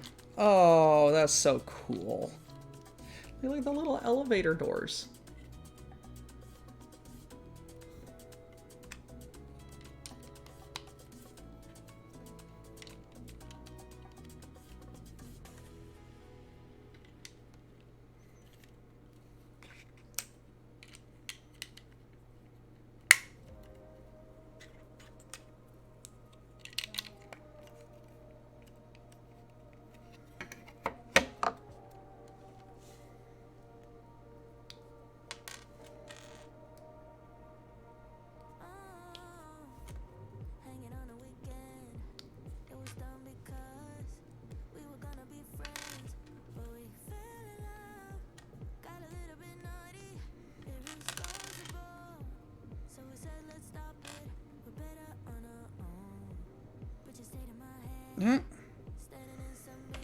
Counting that.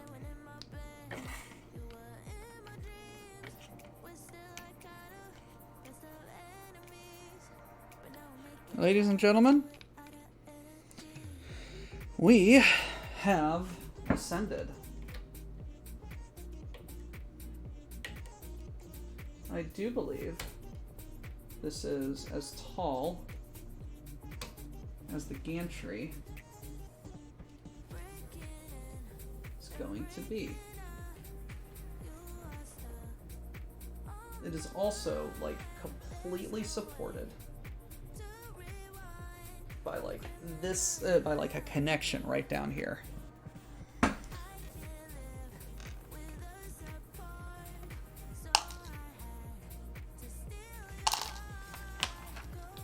$19.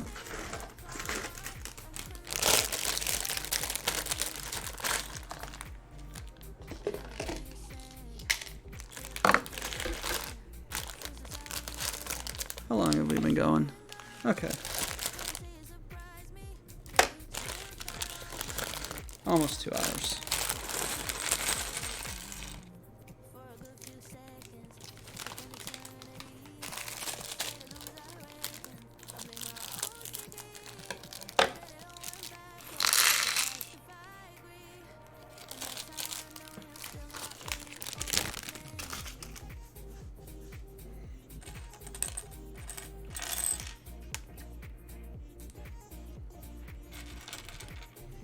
I remember using these as like, yeah, the trailer hitches in a bunch of like early like RV sets and everything.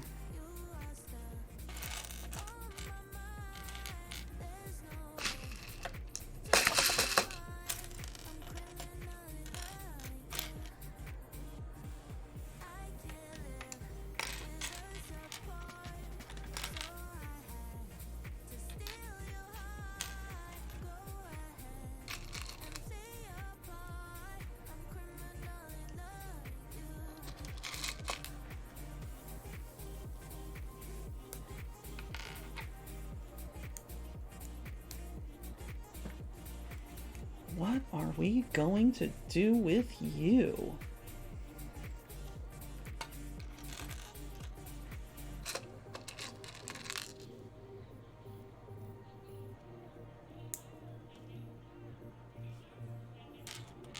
What the hell is this piece used for? It's like a hammer or something?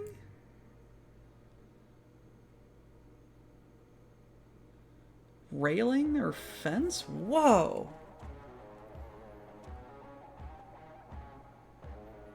That's not really connected on there.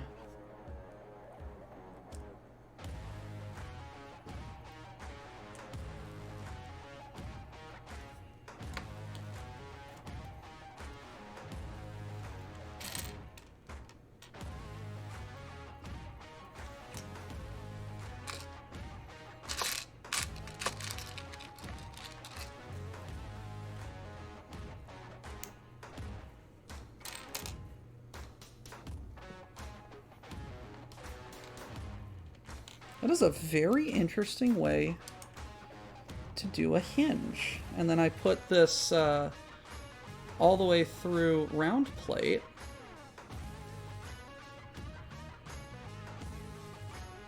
And that is incredibly clever.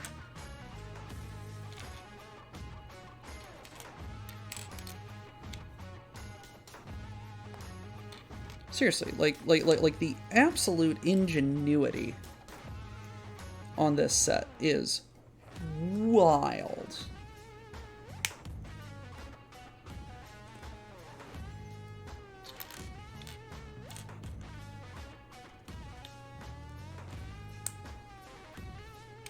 These are some clever billies.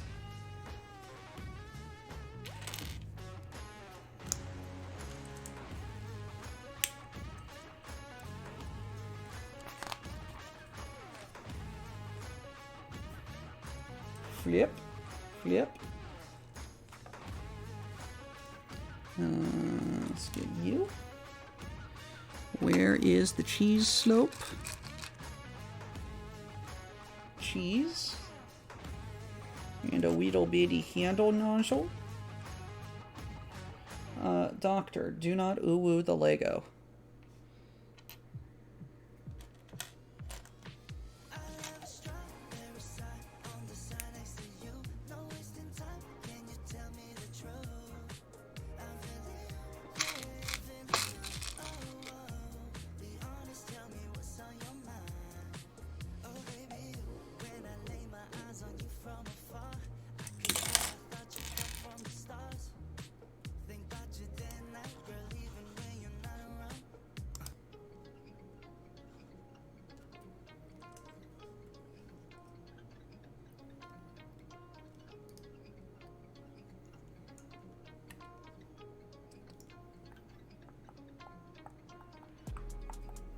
Oh.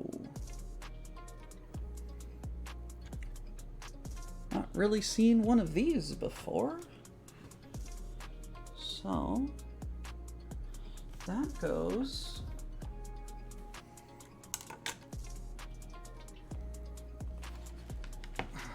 around. Interesting.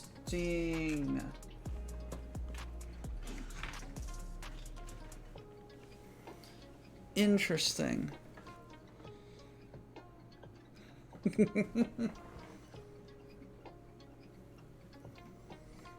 Okay, so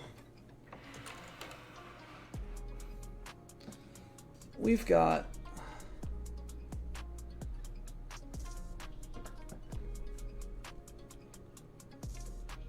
me.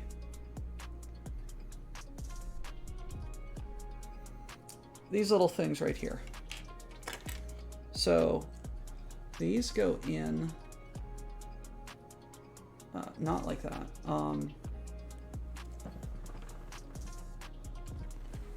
Goes underneath like that. Those go into this spot like that. And somehow I gotta get this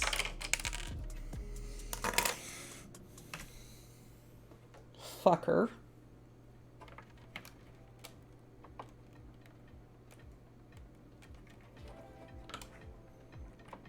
Oh, you went all out on the ooh-woo.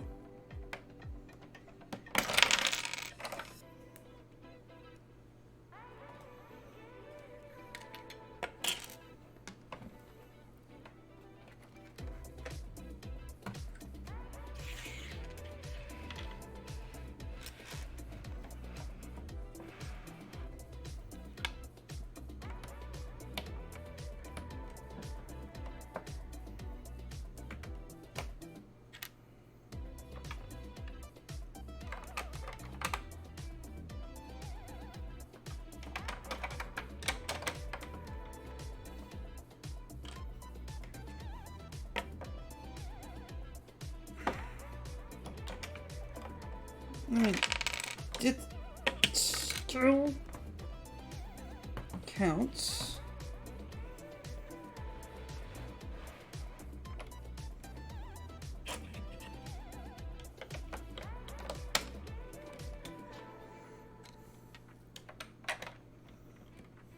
Still counting it. Okay. Let's stand up.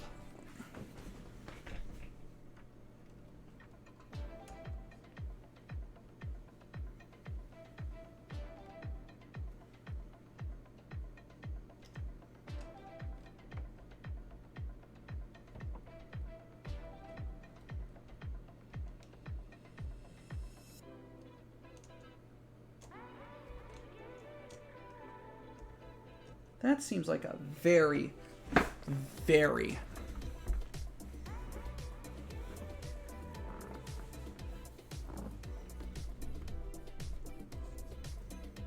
awkward thing. Oh, and then I grab a 4x plate.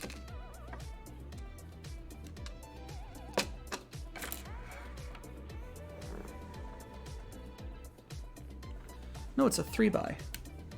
And that goes right there.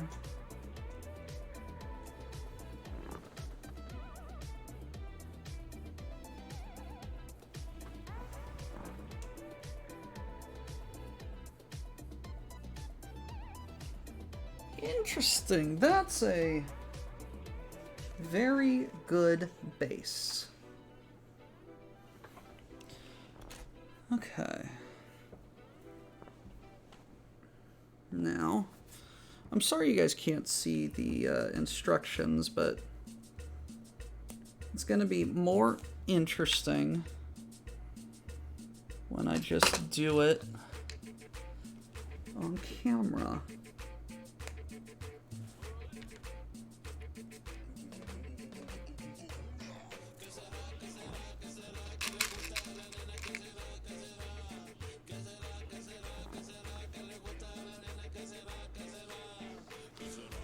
Then this goes into that, like that? No.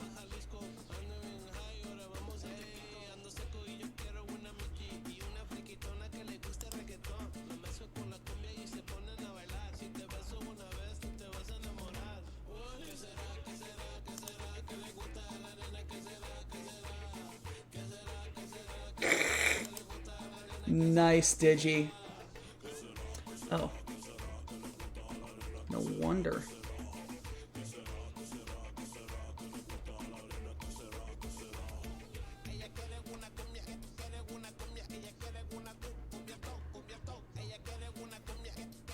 Itamo, why do this? If I take an eye break, I'm gonna fall asleep. Also, I'm gonna pet my scarf. It's off the needles!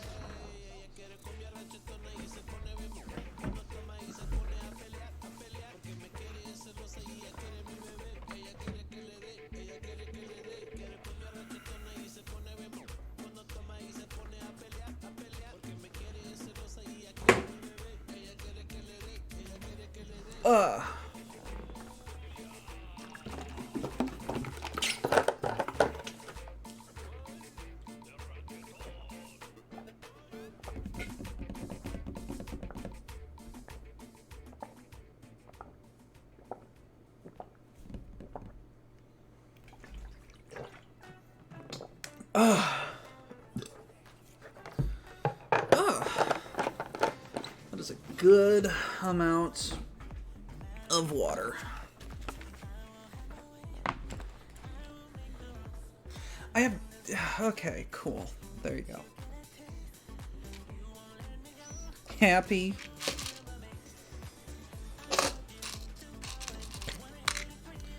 A little magnifying glass wrench thing.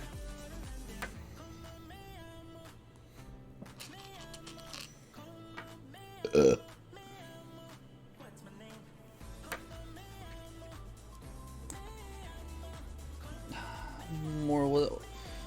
I almost fucking did it. I'm just like more oohs. More little nozzles.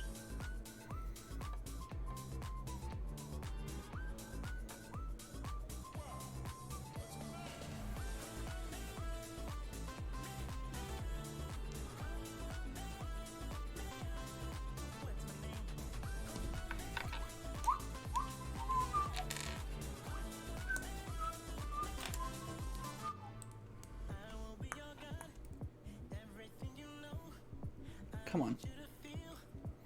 Get in there.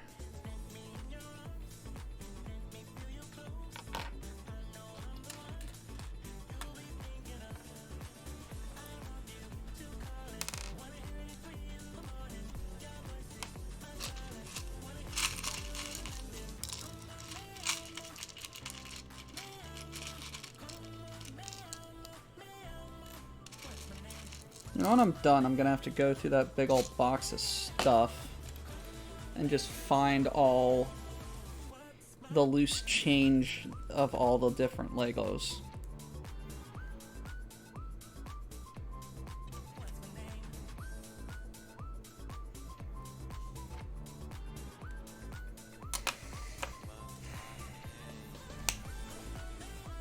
I'm very tired. But I desperately, desperately, desperately want to be done with the gantry. We are so close to being done with the gantry.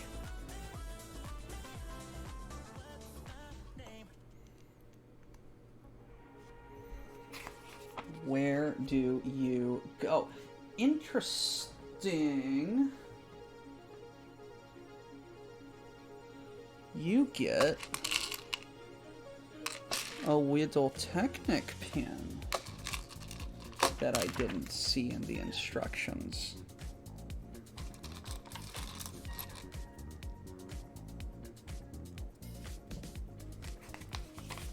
Yes, yes, down to some very, very fiddlies. Goes clip, clip.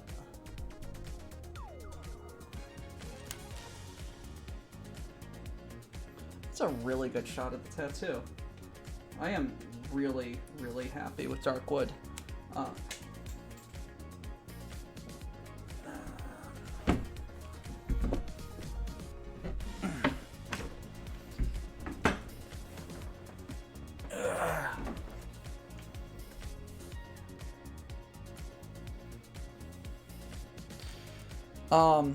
I actually also sent her like $100 more because it's just like I finally had like the funds to like properly be like, hey Darkwood, I didn't give you a tip and I feel bad about that.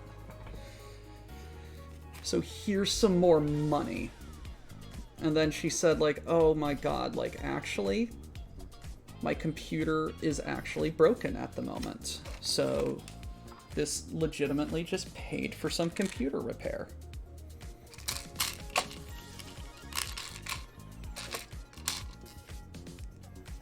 We need to somehow get Darkwood on stream.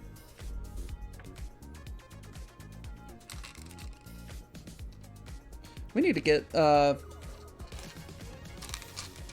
Keijin back in town. We need to get Keijin back streaming. I really want to see one of his gym workout live streams. Like, I would love to see that.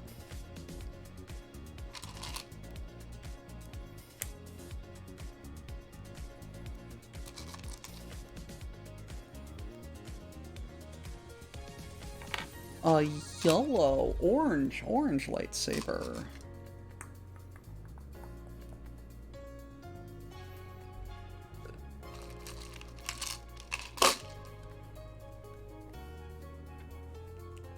Please don't tell me I have to do like 2 of these. No, I don't.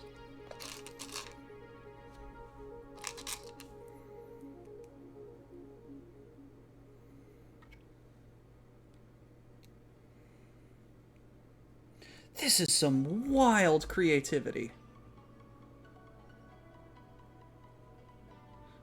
This is some wild creativity. What is this part of it?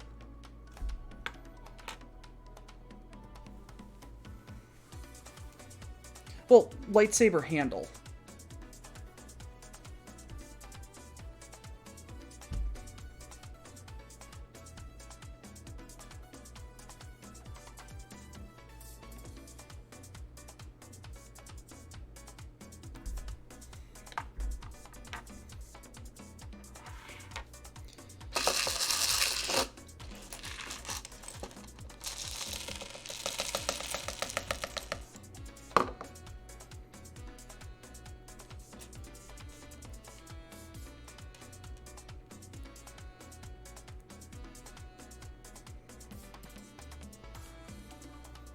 Just the creativity.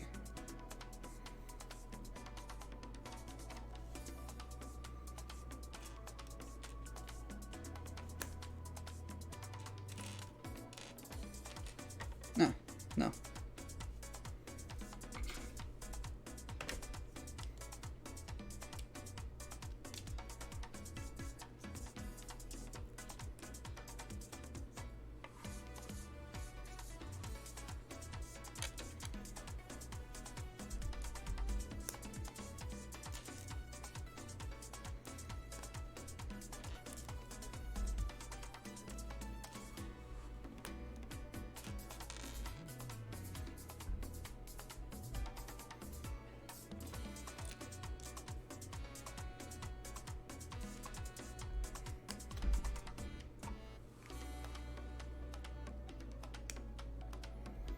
Seriously, what is this for?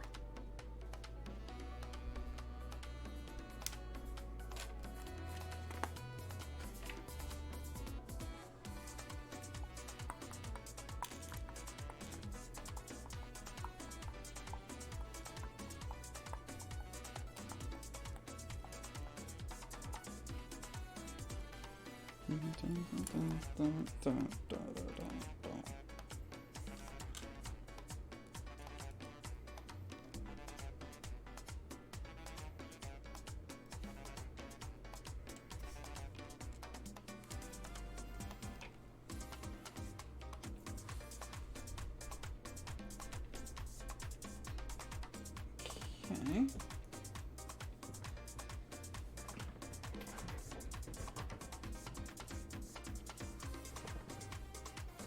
It goes on right here.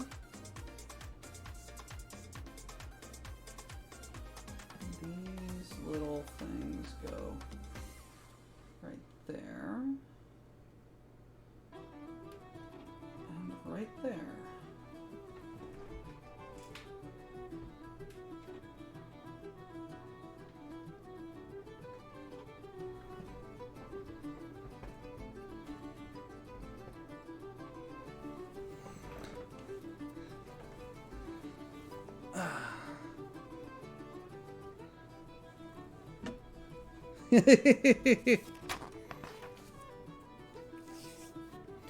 Wild. This is getting wild. I'm using so many Technic pieces that I have never seen before.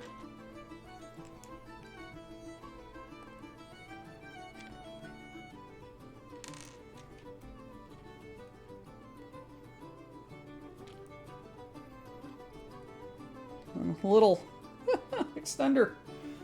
That goes like this.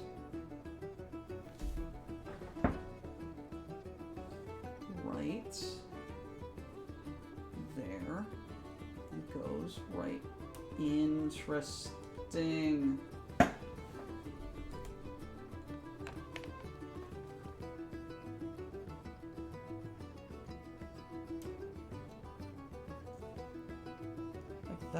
That is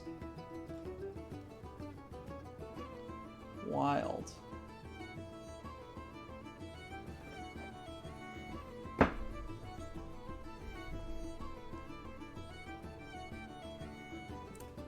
There are not supposed to be pluses in chat. There's supposed to be oopses in the counter.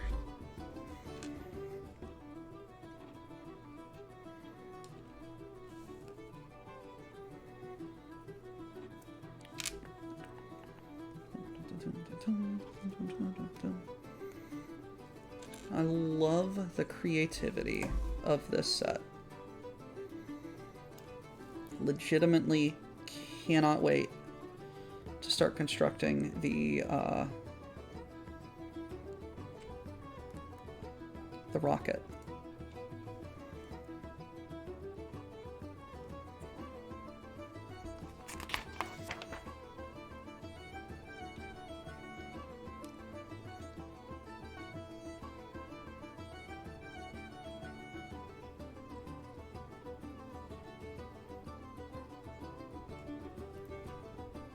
Ugh.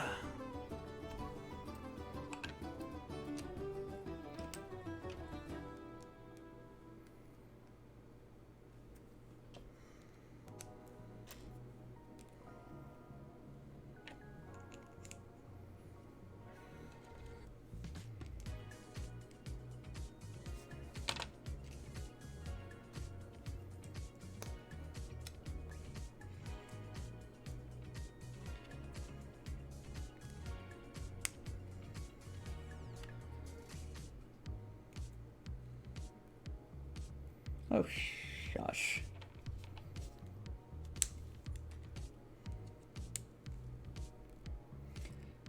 Interesting.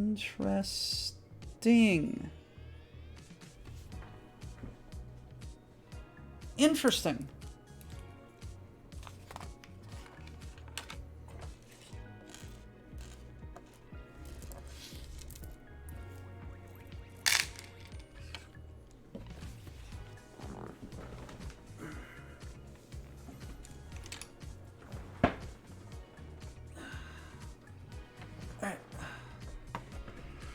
No, Lego, that's my phone. Okay, so. Let's see if I can't show this. So.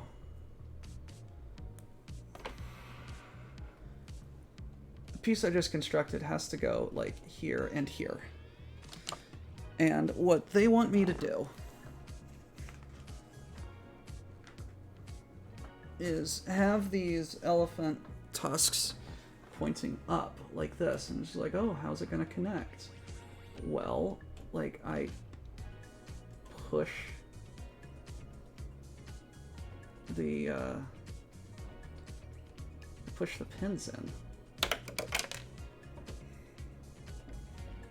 I'll find that. That just fell off because of the awkward angle of this. Thank God that base is hollow.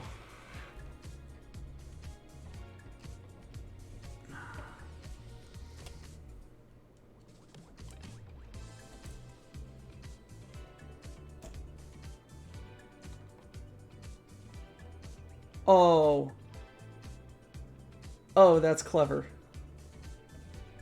Oh. Oh my. Oh my. Oh, the mechanics of that.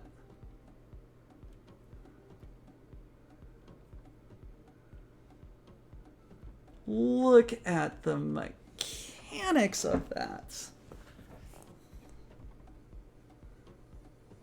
That is so cool.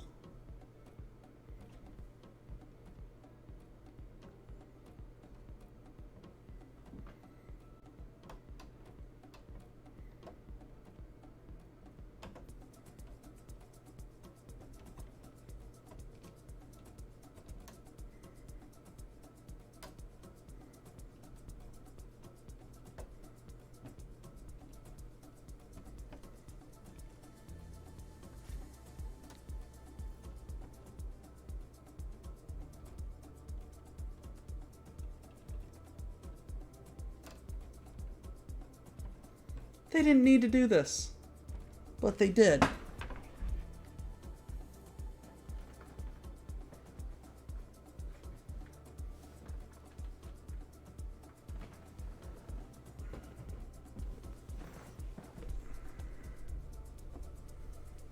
Okay.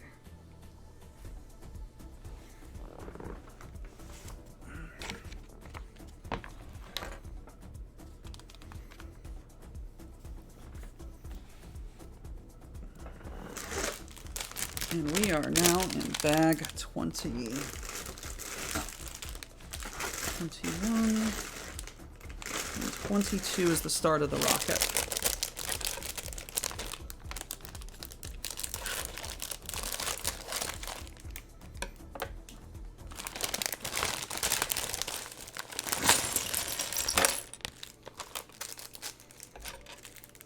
My immediate thought upon seeing this bag is, oh, this'll be quick.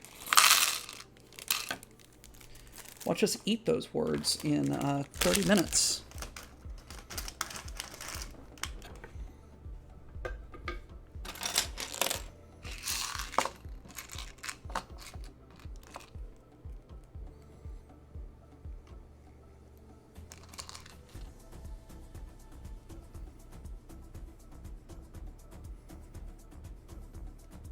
And it's like those elevator doors right there, that's like, quote unquote, human scale.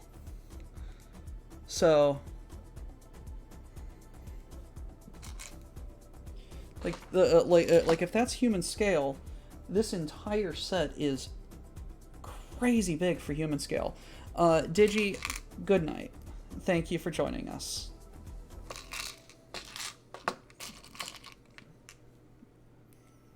I'll see you tomorrow, buddy.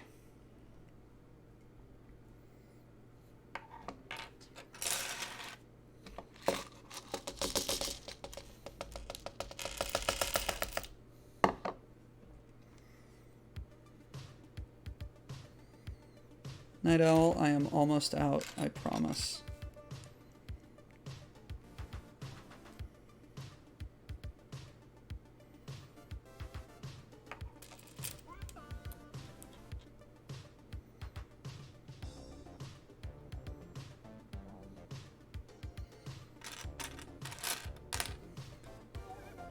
Need a lot of rocket for the up dog.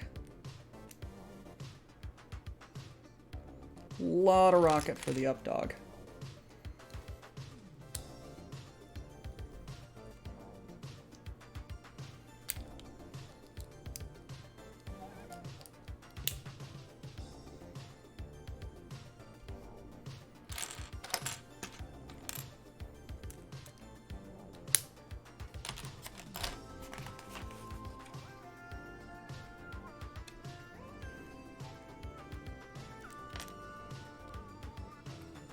No one's falling for my ploy. Damn it.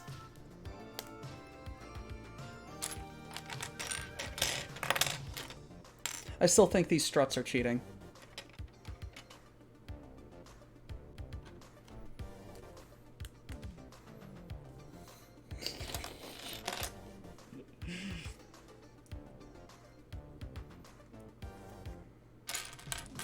Oh, a little jumper to put into the middle of that 2x3.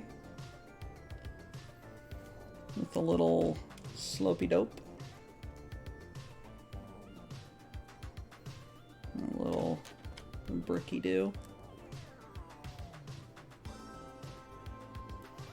You know, shush. Where is this upside down plate? Ow! So, ups and downs on the inside, ups and downs on the inside. Another upside down plate. Little 1x1. And the tan.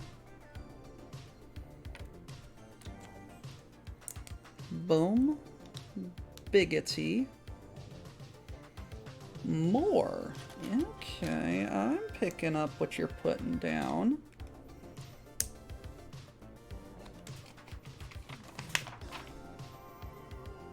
I immediately went, I have no idea what you're putting down.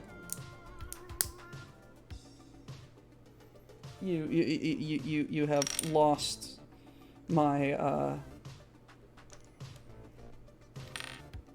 you have lost my ability to follow. I did not expect the turn that this took.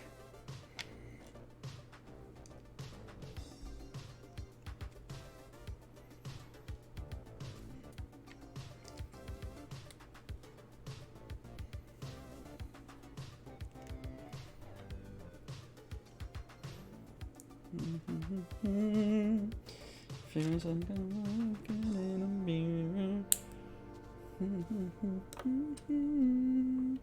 If only they knew that I was part of some geneticist plan. So, this is a brand new Lego piece.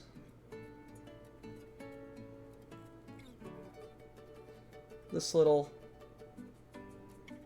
turntable bit. It's like apparently brand new for this set.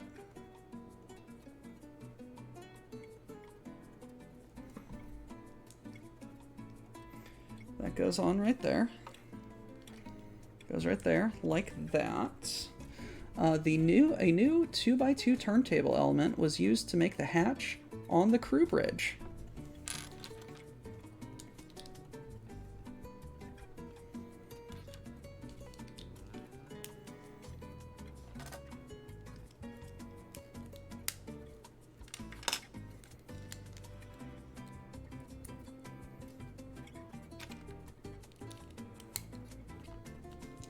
What I also love about this Artemis rocket launch system, or space launch system, going back to the very beginning with the... Oh, look at that. That is such a little satisfying build.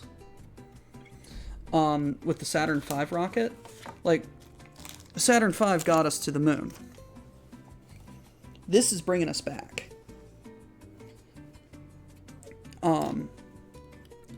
We are going back to the moon, and this is going to be the rocket to do it, and I am super, super excited. Just as like a fan of space and technology, space is cool. I am the portal to Space Corps. Space. Gotta think about space. Here's space. There's space. Everywhere space. Space.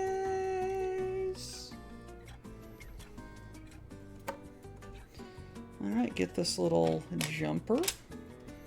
Get the lunchbox handle. Get a plate. And that goes. Schlorp. Gonna get this scaffold and the little ingots. Space. God, sometimes I wish I could auto-tune my voice in real life.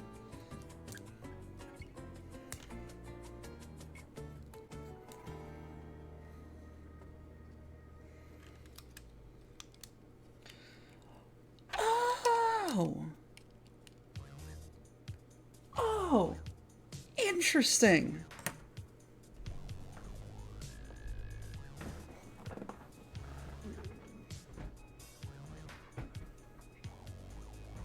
It's wild how the build is coming together. So, this has some Technic pins right there, and it's the crew bridge, right? And it goes like this, right? It's upside down. There's some pins right here.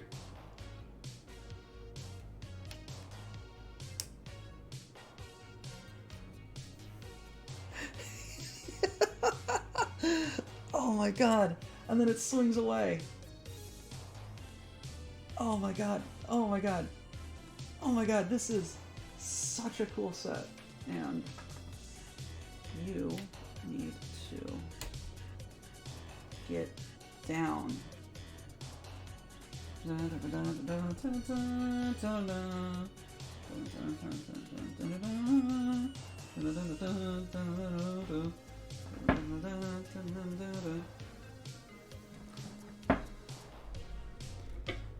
we need to do a BPL get Dawn?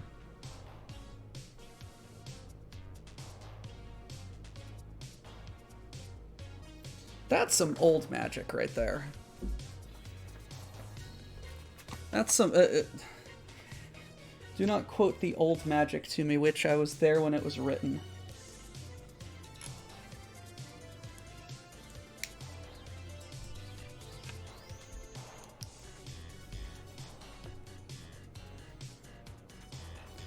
And... oh...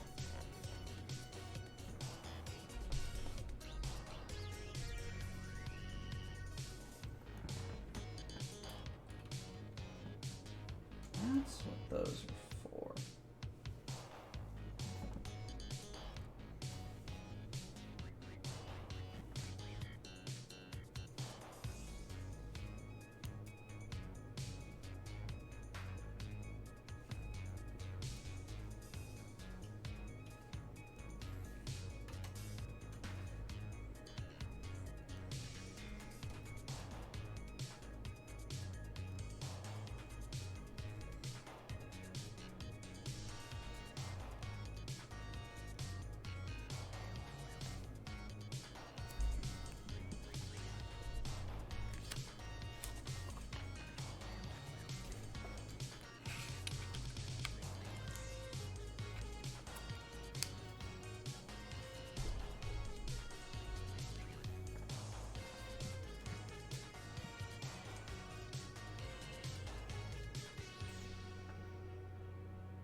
It is not safe on the Fiesta pail anymore.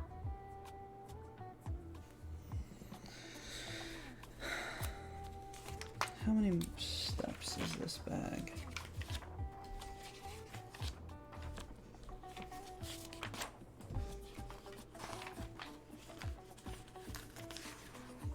Oh, this is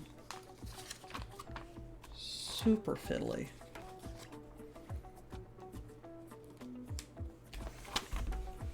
This is going to be the last bag. And then the next stream is going to be the construction of the rocket. I'm awfully trusting of these scissors next to my scarf.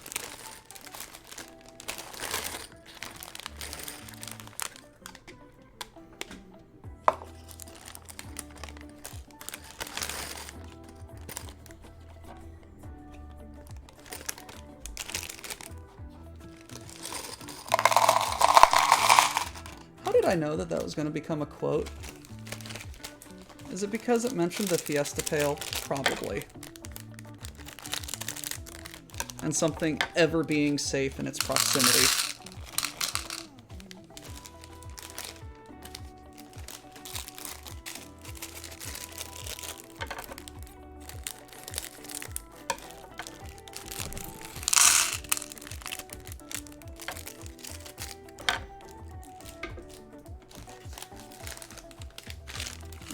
Prepare for speed.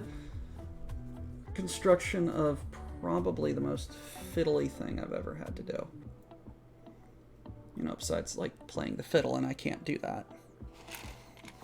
1, 2, 3, 4. Why does this look like pasta? Like little like little noodles. Just a bag full of lightsabers.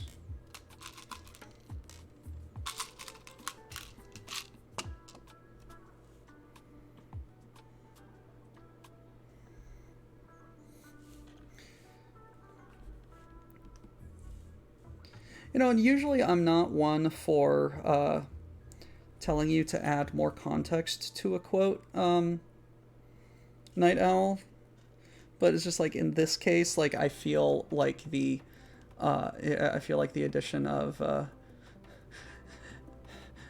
it's not safe on the Fiesta pail anymore. Doctor Who's the chef, as if parentheses, as if it was ever safe in the first place. That would be a very good edit. That also might just be my sleep brain.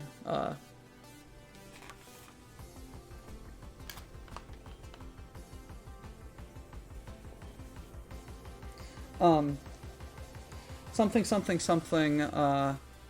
Doctor Who's the chef. Doctor Who's the chef exclaims, as if it was ever safe.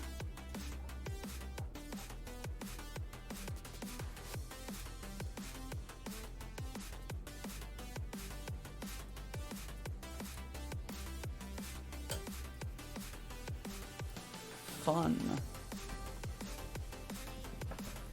Doctor Who's the chef, imagining it was ever... Yes, there you go. There you go. That's comedy gold right there.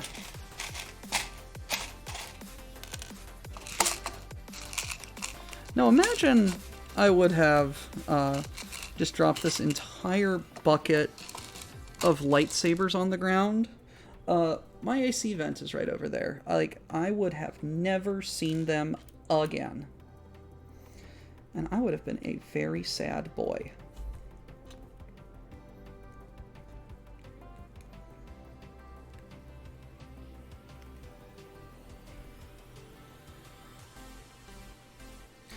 I love...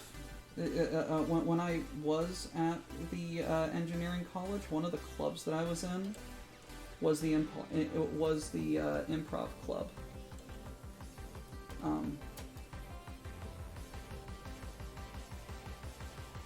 Nope.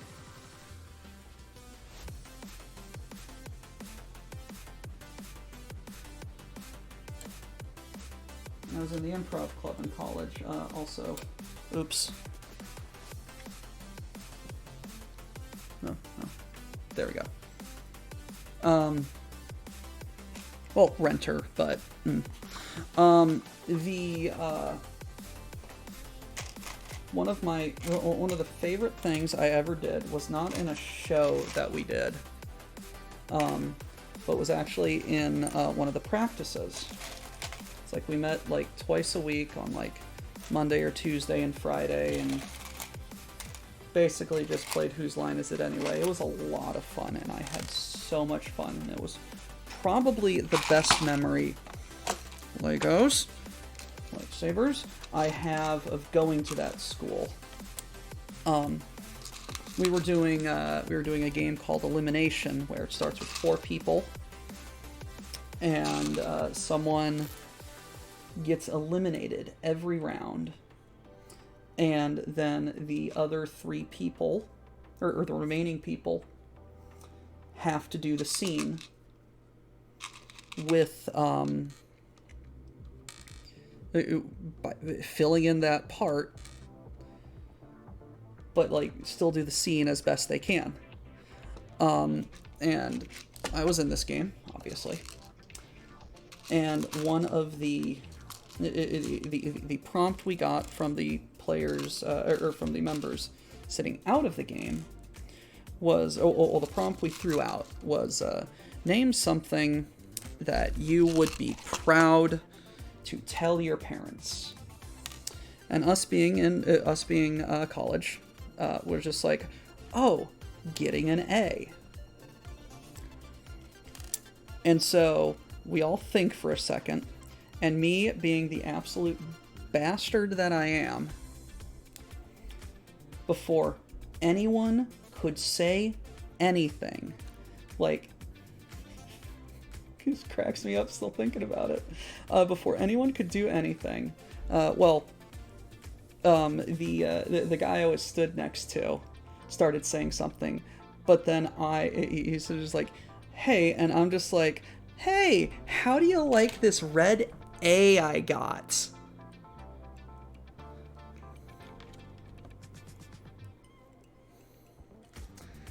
And if you don't understand that reference, go retake your high school English class.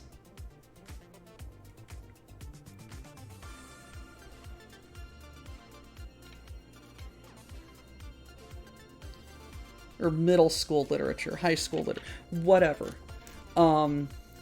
Yes, I turned getting an A in your college class into a Scarlet Letter reference, and it just devolved into me getting pelted with eggs and ridiculed, and it just devolved from there. It's like everyone was silent for like 3-4 full seconds before they're just like, all right, we're doing Scarlet Letter.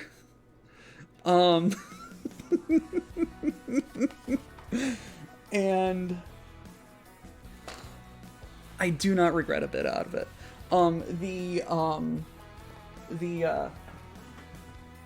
The president of the club at the time said afterwards that like that was one of the most unexpected and the most hilarious twists he's ever seen on a prompt like that.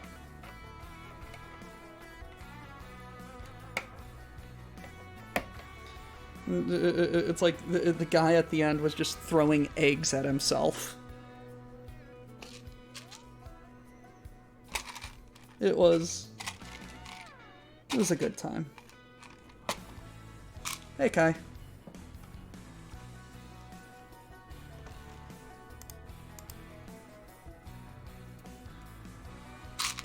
I thought that's the Spanish Inquisition.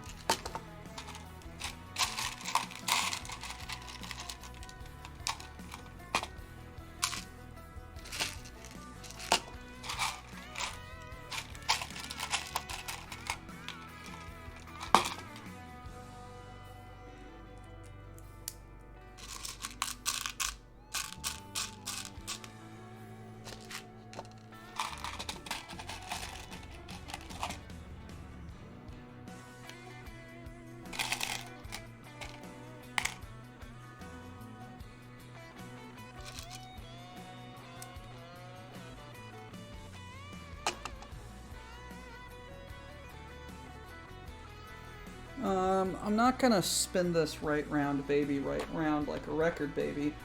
Right round, round, round. But over here, there's a little door, and these little Technic gears are stairs leading up to it.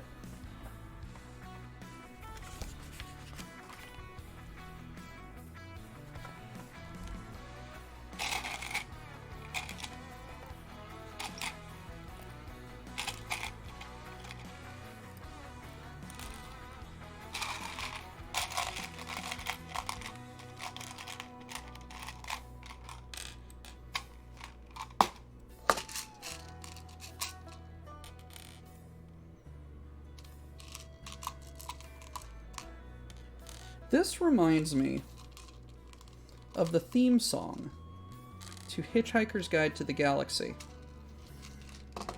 Journey of the Sorcerer.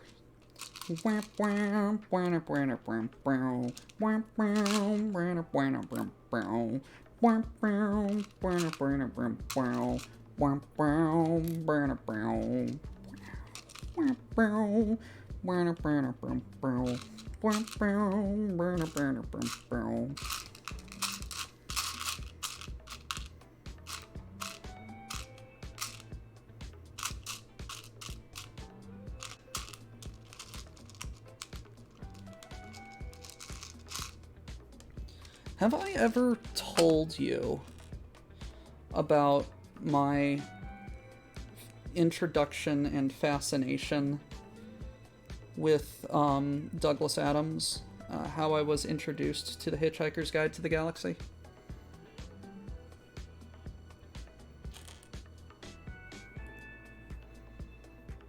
And then my subsequent fascination with it for like ever. I mean, I don't necessarily want to repeat myself, but no, my we had a tape deck in my car, in our parents' car at the time, and when I was a little chitlin, my dad was the one to bring me to Boy Scouts, and I very much enjoyed this because I have a I love my dad. Like, my dad is really cool. I know it's not the same with everybody, but I am... What did I do? Put those away. I am very fortunate that I consider my dad one of my best friends.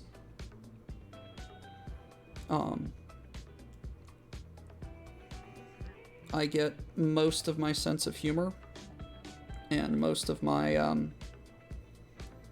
nerd culture from him. In fact, this past Easter, we sat down and did our annual Easter tradition of watching the 10 Commandments as our to make sure that like it's definitely Easter. Like, we do that for several movies. Like, it's not the season if we don't watch the movie. Don't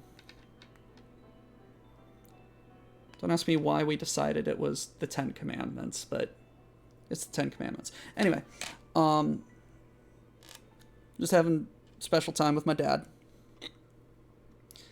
And he's just like, "Hey, son, I got something I want to listen to with you." And so on the like 20-minute drive to Boy Scouts, and then on the 20-minute drive back, Dad had a tape recording version of the Hitchhiker's Guide to the Galaxy, and he popped that in, and we would listen to it. And I was enthralled. I didn't understand the humor at the time, or most of the sarcastic commentary on on, well, human life in general and bureaucracy. But I found it funny. My dad was sharing something that he enjoyed with me, and like, I genuinely looked forward to going to Boy Scouts because it meant, like, listening to more of that and sharing time with my dad. My dad's still with us, so it's not anything bad. But when I got older, and got an iPod or MP3 player, one of the first things I put on was The Hitchhiker's Guide to the Galaxy. And on road trips and when I couldn't sleep at night, I would put on The Hitchhiker's Guide to the Galaxy as background noise. And it's like, to this day, like, I can, like, just be an annoying little shit and just start just quoting The Hitchhiker's Guide. Come off it, Mr. Dent. You can't win, you know. You can't lie down in the path of progress. I've gone off the idea of progress. It's overrated. You can't lay there all day. I'm game. We'll see who rusts first. Now look. This bypass has got to be built, and it is going to be built. And there's nothing you can say that why has it got to be built? What do you mean, why has it got to be built? It's a bypass. You've got to build bypasses. Didn't anyone consider the alternatives? There was plenty of time to consider to talk about alternatives at the appropriate time. The plans have been on display for the last 9 months in the local planning office.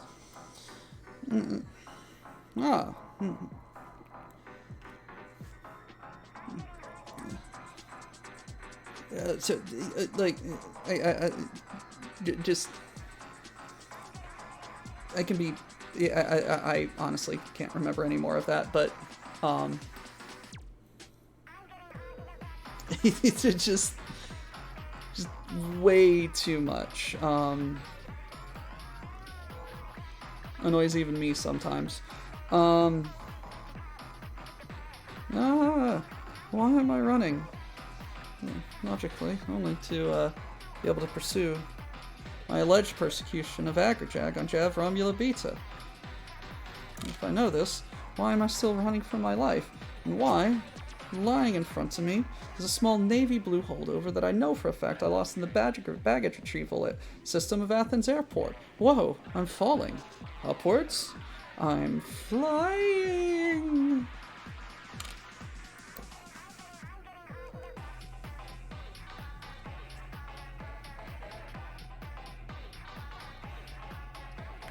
No, it's... I don't talk politics with my dad because I love him.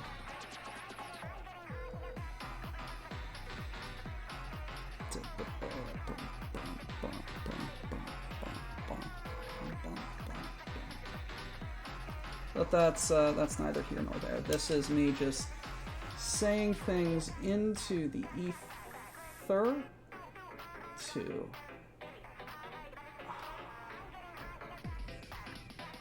Oh. Oops. So, this...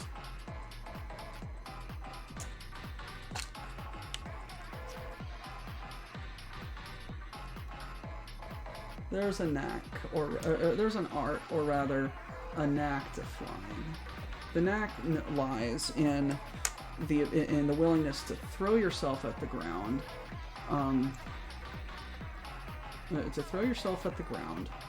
with the full acknowledgement that if you miss, it is going to hurt.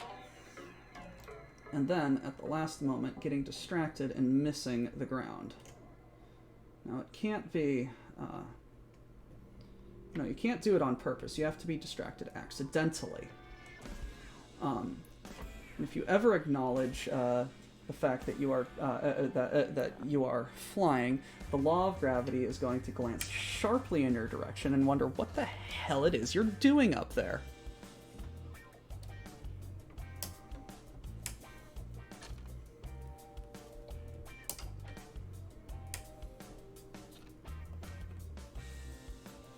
Everywhere I touch hurts because you sprained your wrist, dummy.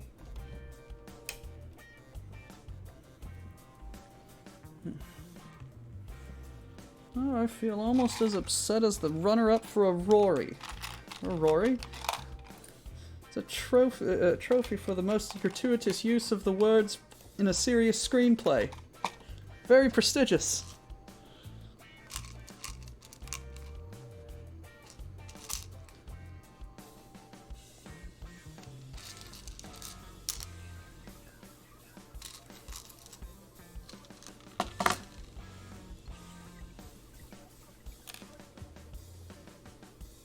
I love how Douglas Adams has all of the versions of Hitchhiker's Guide, like, subtly different in many different ways. And then he said, "No, they're all canon. Each one is its own Hitchhiker's Guide." So it's like the ending of the radio broadcasts, and with the Babel fish, spoilers by the way, activating a defense mechanism and teleporting them to the restaurant at the end of the universe where Arthur Dent reunites with Fenchurch and they go flying with the dolphins when she finishes her shift.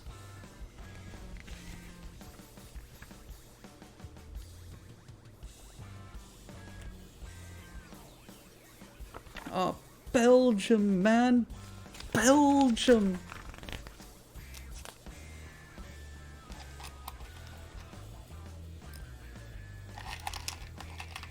Holy Zarquan singing fish. What? Holy Zarquan singing fish. It's an expression. What's its derivation? Ford, someone's took the ground.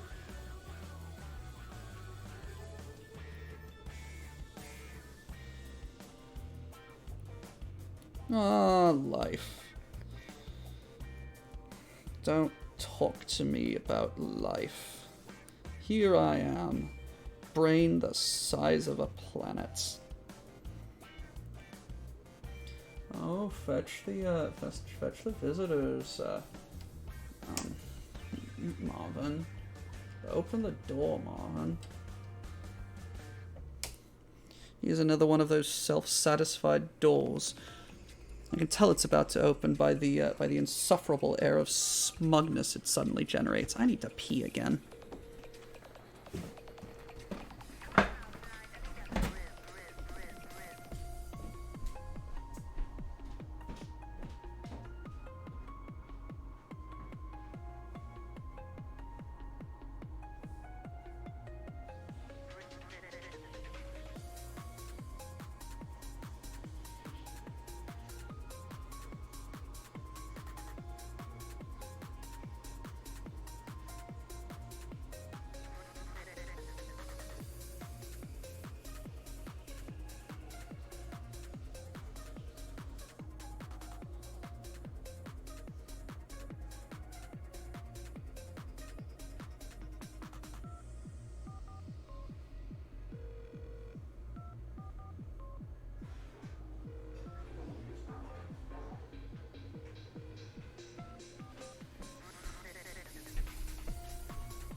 Kai gets it. Hi, I'm back. Hi, back. I'm Doctor.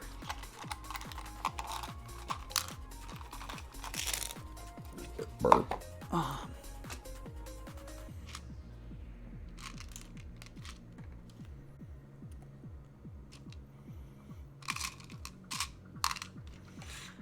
But another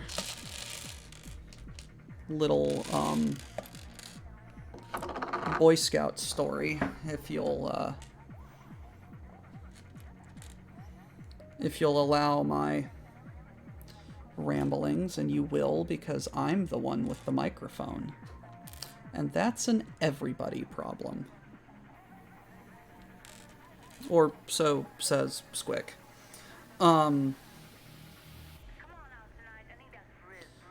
Anyway, I once went to on a Boy Scout retreat to a convention, basically, NOAC, National Order of the Arrow Conclave.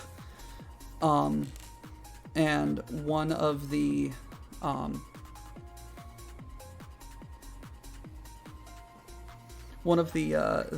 other lodges of kids was marching around the college campus we were at with a cadence of what do we want? Clear pee. How do we get it? Drink lots of water.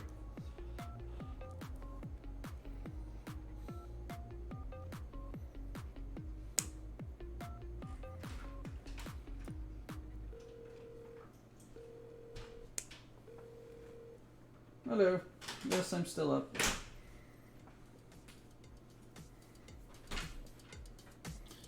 Look, kids, right?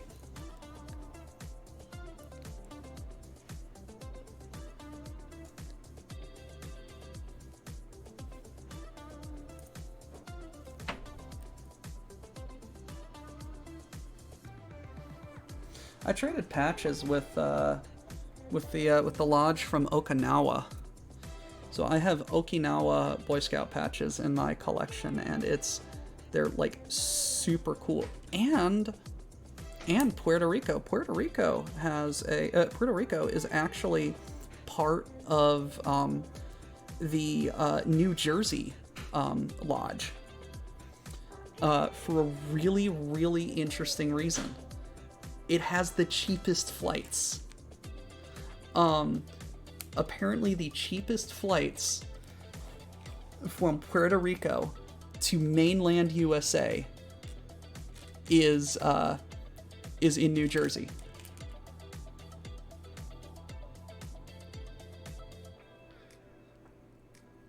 So it's just like I just like met and started hanging out with these kids, and he was just I was like, oh hey, where are you from? Oh, New Jersey, blah blah blah, New Jersey, Puerto Rico. What? And they're just like, oh yeah, no, the flights are really cheap in between the flights are really cheap in between Puerto Rico and New Jersey. So we basically just that's basically. We basically just extended our lodge down there.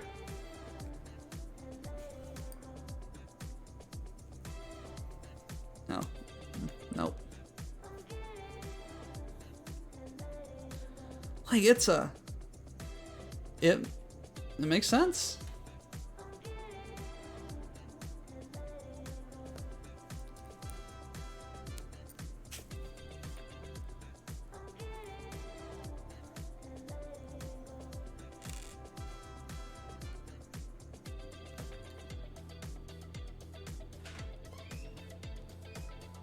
I should.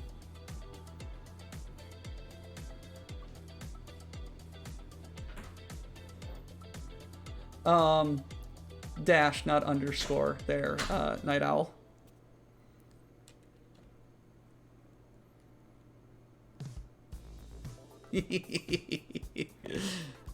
Looks like someone's as tired as I am.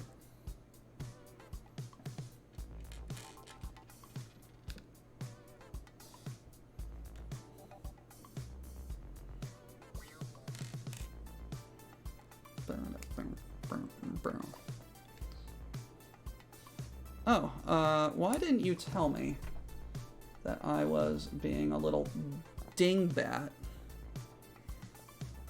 and didn't have the microphone,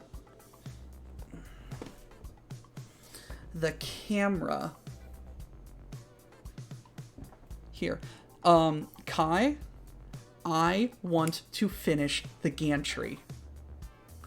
I desperately want to finish the gantry.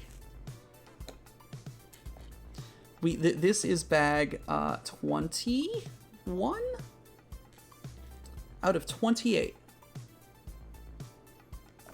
Yes. I will.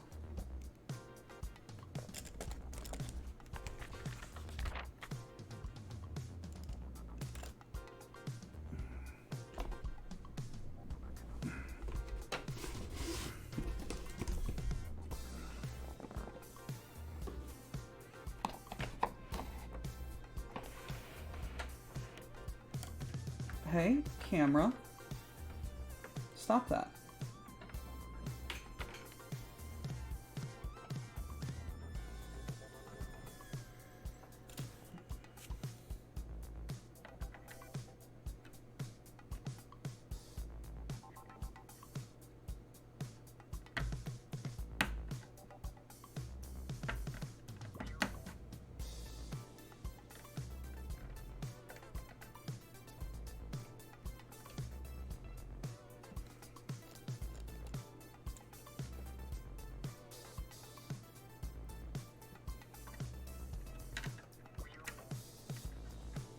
Like, Kai, I have been looking at this up on top of my desk, unfinished, for ever since I started it on that one pickup stream. Like, what, 3 weeks ago, 2 weeks ago? And I keep looking at it, I'm just like, I want to build some Lego. No, that's a stream project.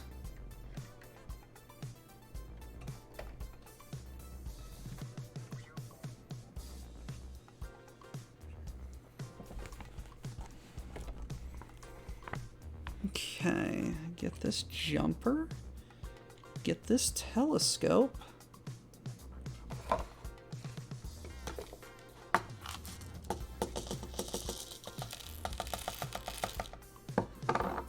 No, like this is, I think, legitimately the last bag of the last bag for the base and the gantry. 3 streams on just the gantry. Woof.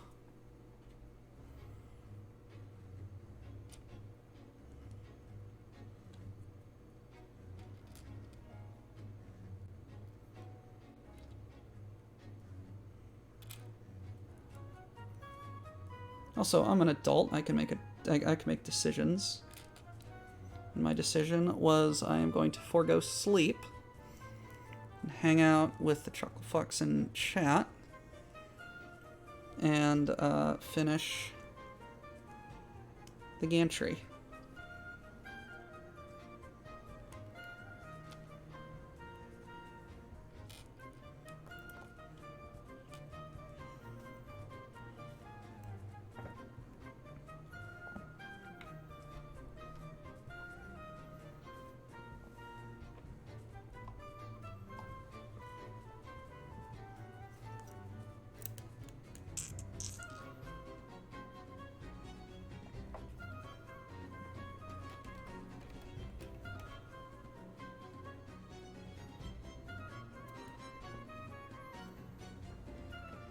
There we go. And is there anything else? Yes. Few little fiddler doppers.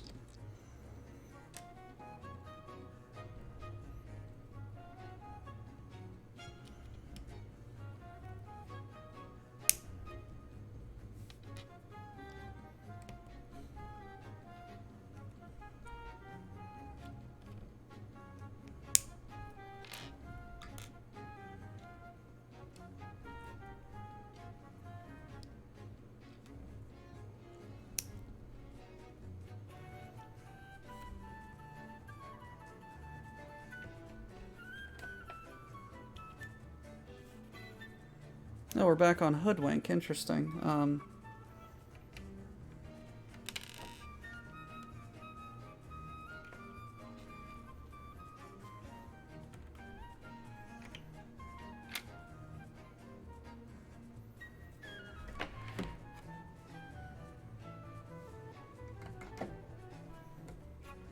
I use the camera to place that Lego. Ladies and gentlemen.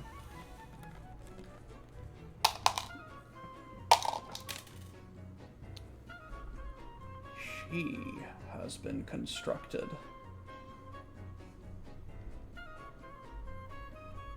And the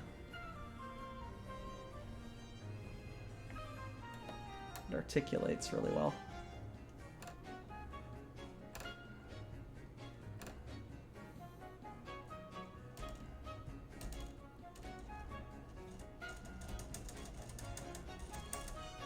No, you're not seeing me fiddle with my Legos. And this little bit up here.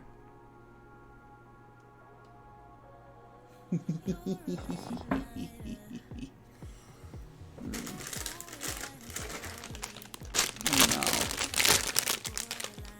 the next bag. Zira, it's been 3 hours. I'm going to bed. The gantry has been constructed. And an announcement of another project of mine. My scarf is off the needles. I am done with my scarf. Well, done knitting my scarf. Alright.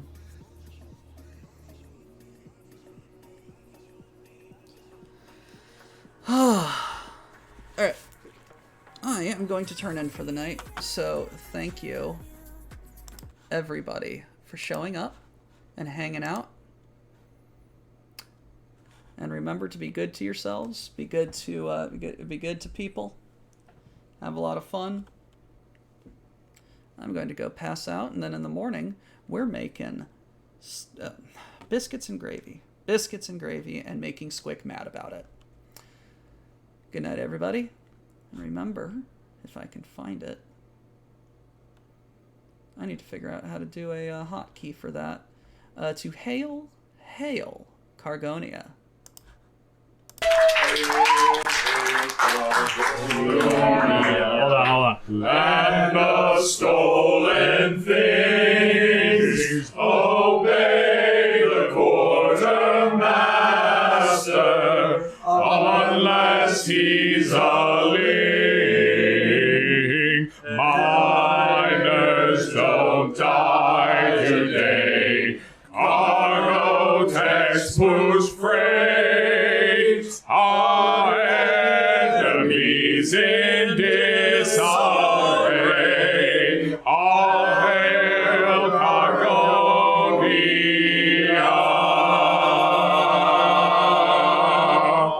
Get back to work.